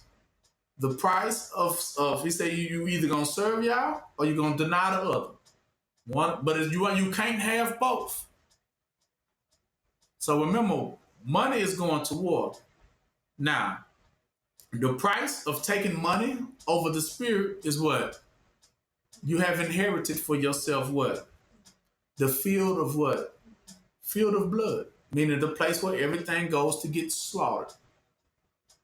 It's the slaughterhouse. Which they call it the potter's house. T.D. Jakes got his place called the potter's house. But if you read the Bible, the same name is coined as the field of blood. It's the same place. But that's how well we know that them people in his church don't even know. Meaning if you're a lover of money, that's where you go. That's no wonder they all packed in there. No wonder. Because all of them are lovers of what? And they so basically all the ones that he have attracted weren't true Israelites, but he attracted all of the dogs. Dogs are lover of dead things. They love money. They love it. But only thing you purchase for yourself when you become a hireling and you turn against the spirit that told you to rebuild Israel, but you'll take the money to keep Israel buried. You only inherit for yourself what? The field of what? Blood. Field of blood. Slaughterhouse. Mm-hmm. That means that's exactly where you're going. Right? You're going to war and you're going to get slaved. Because you chose that over what the spirit wanted. The spirit wants to see Israel what? Rebuilt. It wants to see that new, fresh Zion with all the children playing in the streets, all the old people on their canes of Israel. Yes, just a beautiful city full of people, happy, free, black police, black judges, peaceful, no more wars, no more sicknesses, not lacking or needing anything, and most importantly, not one other race inside of the camp or city of it. For Israel, by Israel. That's what what the Spirit wants. If you for it, we say yay. But if you're against it, you say nay. But the minute you say you're against it, it's just going to tell you to forbear, meaning prepare yourself. And we know what you're preparing yourself for. You better know it, what? Prepare to fight. Get yourself ready as you go into that field. Remember, they two walk in. And trust me, if you have taken the money, your money gonna betray you that day. And it's gonna make it known to everybody. It's gonna scream out of your wallet or purse, I'm in here! And you ain't walking out, baby. You won't make it out. Your money gonna betray you. Mean that's what they mean. They all blindly right into it. You gonna look at that dollar like you told me, you tricked me. Yeah, that's his job to get you there. Told you that. Them spirits' job is to what? Right. And to get you there. By all means, Yes. there you go. Dollar bill. By all means necessary. So with that, that's going to conclude our family day. But I always remember the thought of the Spirit and what it's there for and what is its true purpose. Right? Keep that. You will do fine. Forget that, and you're going to be led astray. All right? And I know y'all all will remember and keep it. Fully confident. Y'all don't miss, and y'all don't choose wrong. Y'all doesn't make a mistake. If you're able to hear this, you good. Y'all don't make mistakes. Right? That's his job. To make sure he said his goal is that the purpose is that you make it. The purpose is that you would not just make it, but be to rebuild yourself back into your former glory. Now, concerning former glory, I want to close it out. Should I talk about that? Do I have time? Former and latter rain. You might have heard that term before. Former rain, these are the spirits of the just people in heaven. Those spirits will come down and overtake you like rain, like raindrops. You can get inhabited by those spirits of those older ones that walked at the earth at first. I'm talking about spirits like Enoch, spirits like Elijah, spirits like Yahushua. And these spirits come down, spirits like Sarah, Rebecca, to be re-inhabited. Nothing with Yah is ever dead. They go, that we said, I'm able to lay down my life and then what? Take it up again. Meaning he's able to come down from heaven like rain, enter into a person, let that person continue in their will, completed, whether they get crucified or not, that spirit just returns back to heaven and then comes back down again. So nothing dies with Yah. Those spirits of these people just really come back and inhabit the newer people. That's why I say the former rain and then the what? See, because them same spirits come back down in these days too. And you'll have somebody walking around with the same spirit of somebody you read in the ancient book a long time ago. Like I thought, and that's why they used to ask them. Some say you Elijah. Some say you one of those older prophets. See, that's what he means. Those spirits came what? Call it reincarnated. See, nothing in heaven is dead. The former rain comes just like in the latter rain. In order for Yah to accomplish Yah's will, all those spirits sit in heaven. Only thing they look for, remember he called us what? Vessels. Vessels can contain wine bottles. Wine bottles can contain what? Wine. I can't put new wine into what? But I can give a new bottle one of these spirits that are in heaven. How do you think you was going to go to heaven? He says nothing can come up unless it has first what? Came down. Nothing can go, remember this, nothing can go up unless it has first what? Came down. So there's no way possible for anything below to go up if it ain't got no spirit that must have came first from what? Above. Like rain, snow. It comes, it inhabits, it takes back with them. This is how it works. It comes, takes, and take back. That is what you're going to realize that's happening. That's why they always believe in what they call resurrection and reincarnations of those people that you thought were lost and gone, but they still do exist. How do you know? 2, because he also said that the devil does the same thing. So if the devil does the same thing, but you can believe that the devil does it, but why didn't you understand before the devil could do it, y'all was already what? Doing it. So of course, if a devil can go kill himself and then go up and get into another body, you believe that, don't you? That one dead spirit of devil can get up and what? You see movies where they get up and inhabit somebody else. A fallen giant spirit getting somebody else and be walking and talking.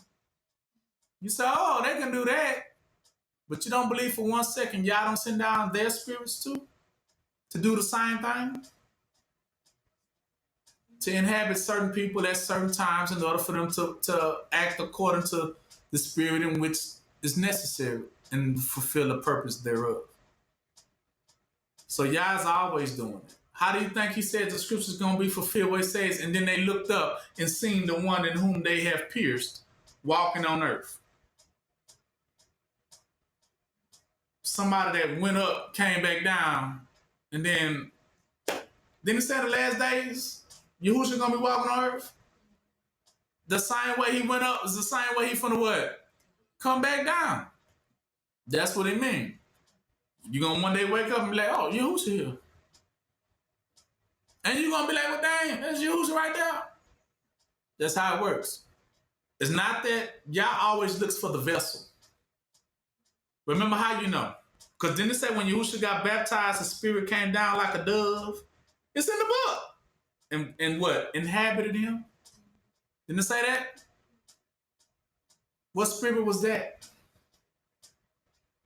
That was an actual person who just needed a what?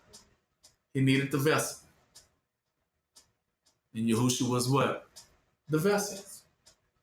So it does happen. You read it in your Bible. You just kind of glossed over it. He said, just like rain. So that's what I just want to let y'all see that. That would mean the former and latter rain. That's what that means. A recycle. That's how it works. It just recycles. You go up, you come down, you go up, you come back down, you go up, you come back down. That's why nothing never dies up there. That we said the spirit never dies. The body dies, but the spirit what? It just comes back down and, recycles. Think about it. All right. So with that, that's going to conclude our family day, okay? So let's pray. Thy heavenly parent, who art in heaven, establish Yahushua in heaven. Hallowed be thy name. Thy kingdom come. Thy will be done on earth as it is in heaven. Give us this day our daily bread. Forgive us of our debts as we forgive our debtors. And lead us not into temptation, but deliver us from all evil. For the heavenly parents are the power, the kingdom, and the glory, forever and ever. Hallelujah. All right. That's why they say, like, and some people, like, you've been here before. Uh-huh. They do say that. Yeah. Like, you've been here before. Exactly. And you can meet, so nothing you ever seen pass away can always come right what? Okay. That's why he said, I have the power to lay down my life and then take it up what? Again, and then take it what? Right back. I can always come and go as I what? That's what he told y'all about the sheep. If y'all remember the passage, it said you go in and out and find what? Pasture. That would have meant you will go in and out. What he's talking about? Heaven. You will be able to go in and out of what? Heaven. Find pasture and then what? Go back up. Pasture represents you found somebody that's what? A vessel. That's useful. But that's why I think of it like as death. Death is a good thing to me. That's why I see it as a good thing. Because how Yahushua was gonna be free if he haven't, left his body. He a spirit, so he went to these people. So like death is a good thing. That's what he It said. frees you. It does. And like I said, like in the beginning, it said Adam and Eve, they took flesh body. We were supposed to be free. It's free spirits. Until we ate the apple. Till we ate the apple. And yeah. Yeah. And the flesh bounded us, didn't it? It did. And that's why you were subject to being hurt, to sharp things and things like that. You were subject to being tired now, for things like that, sweating, things you normally didn't do when you was in the spirit. It became, because the skin you actually have on you, whether you know it or not, is animal skin. Check it.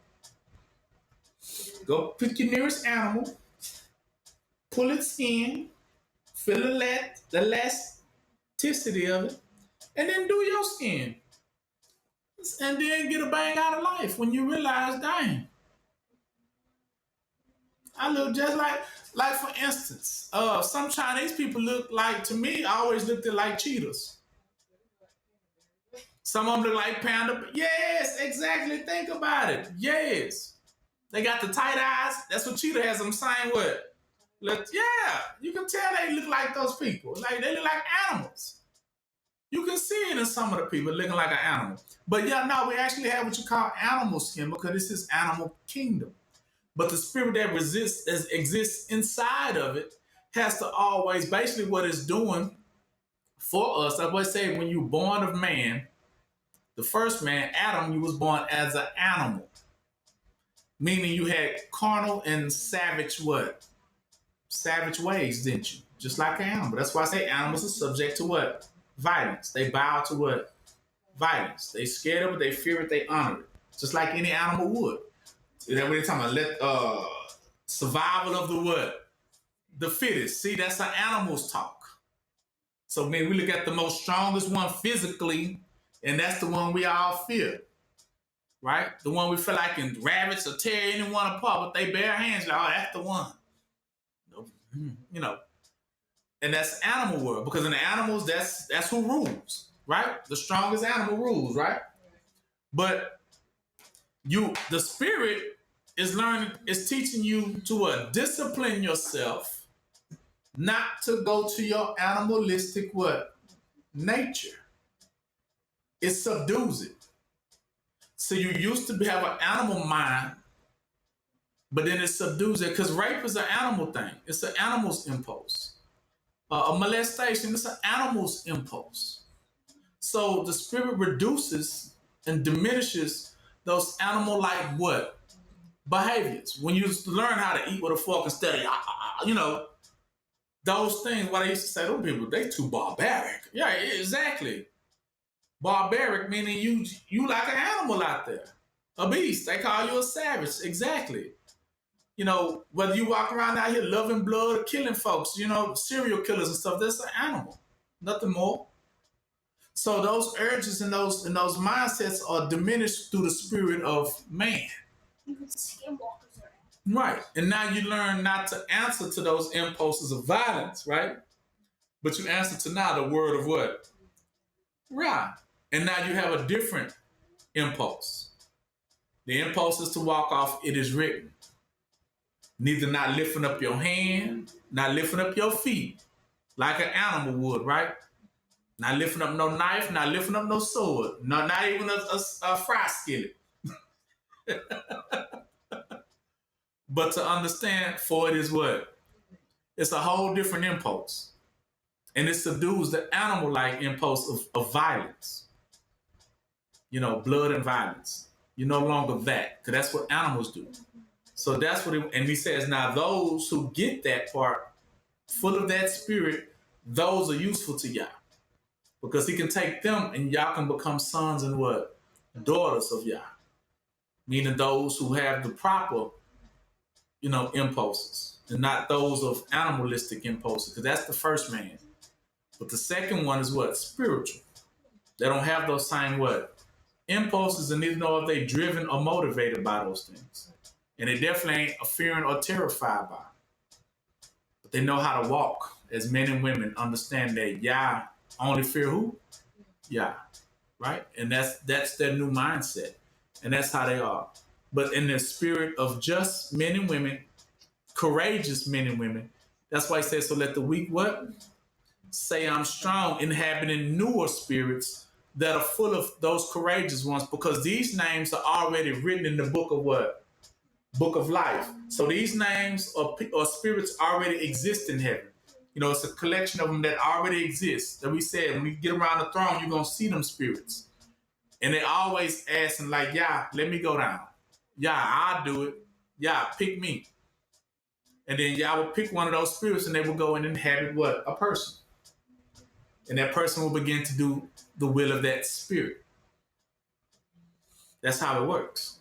So the spirit is always recycled. Now that person ain't dead.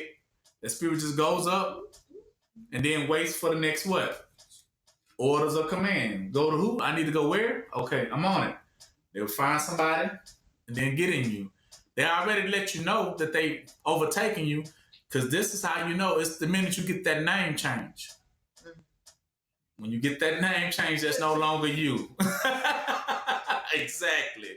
You know you, because you don't have no more an earthly name. You have a what? A spiritual name that comes full of the purpose of the spirit. That's how you would know. You know, oh, okay. Yeah, that's when you know that it ain't you anymore.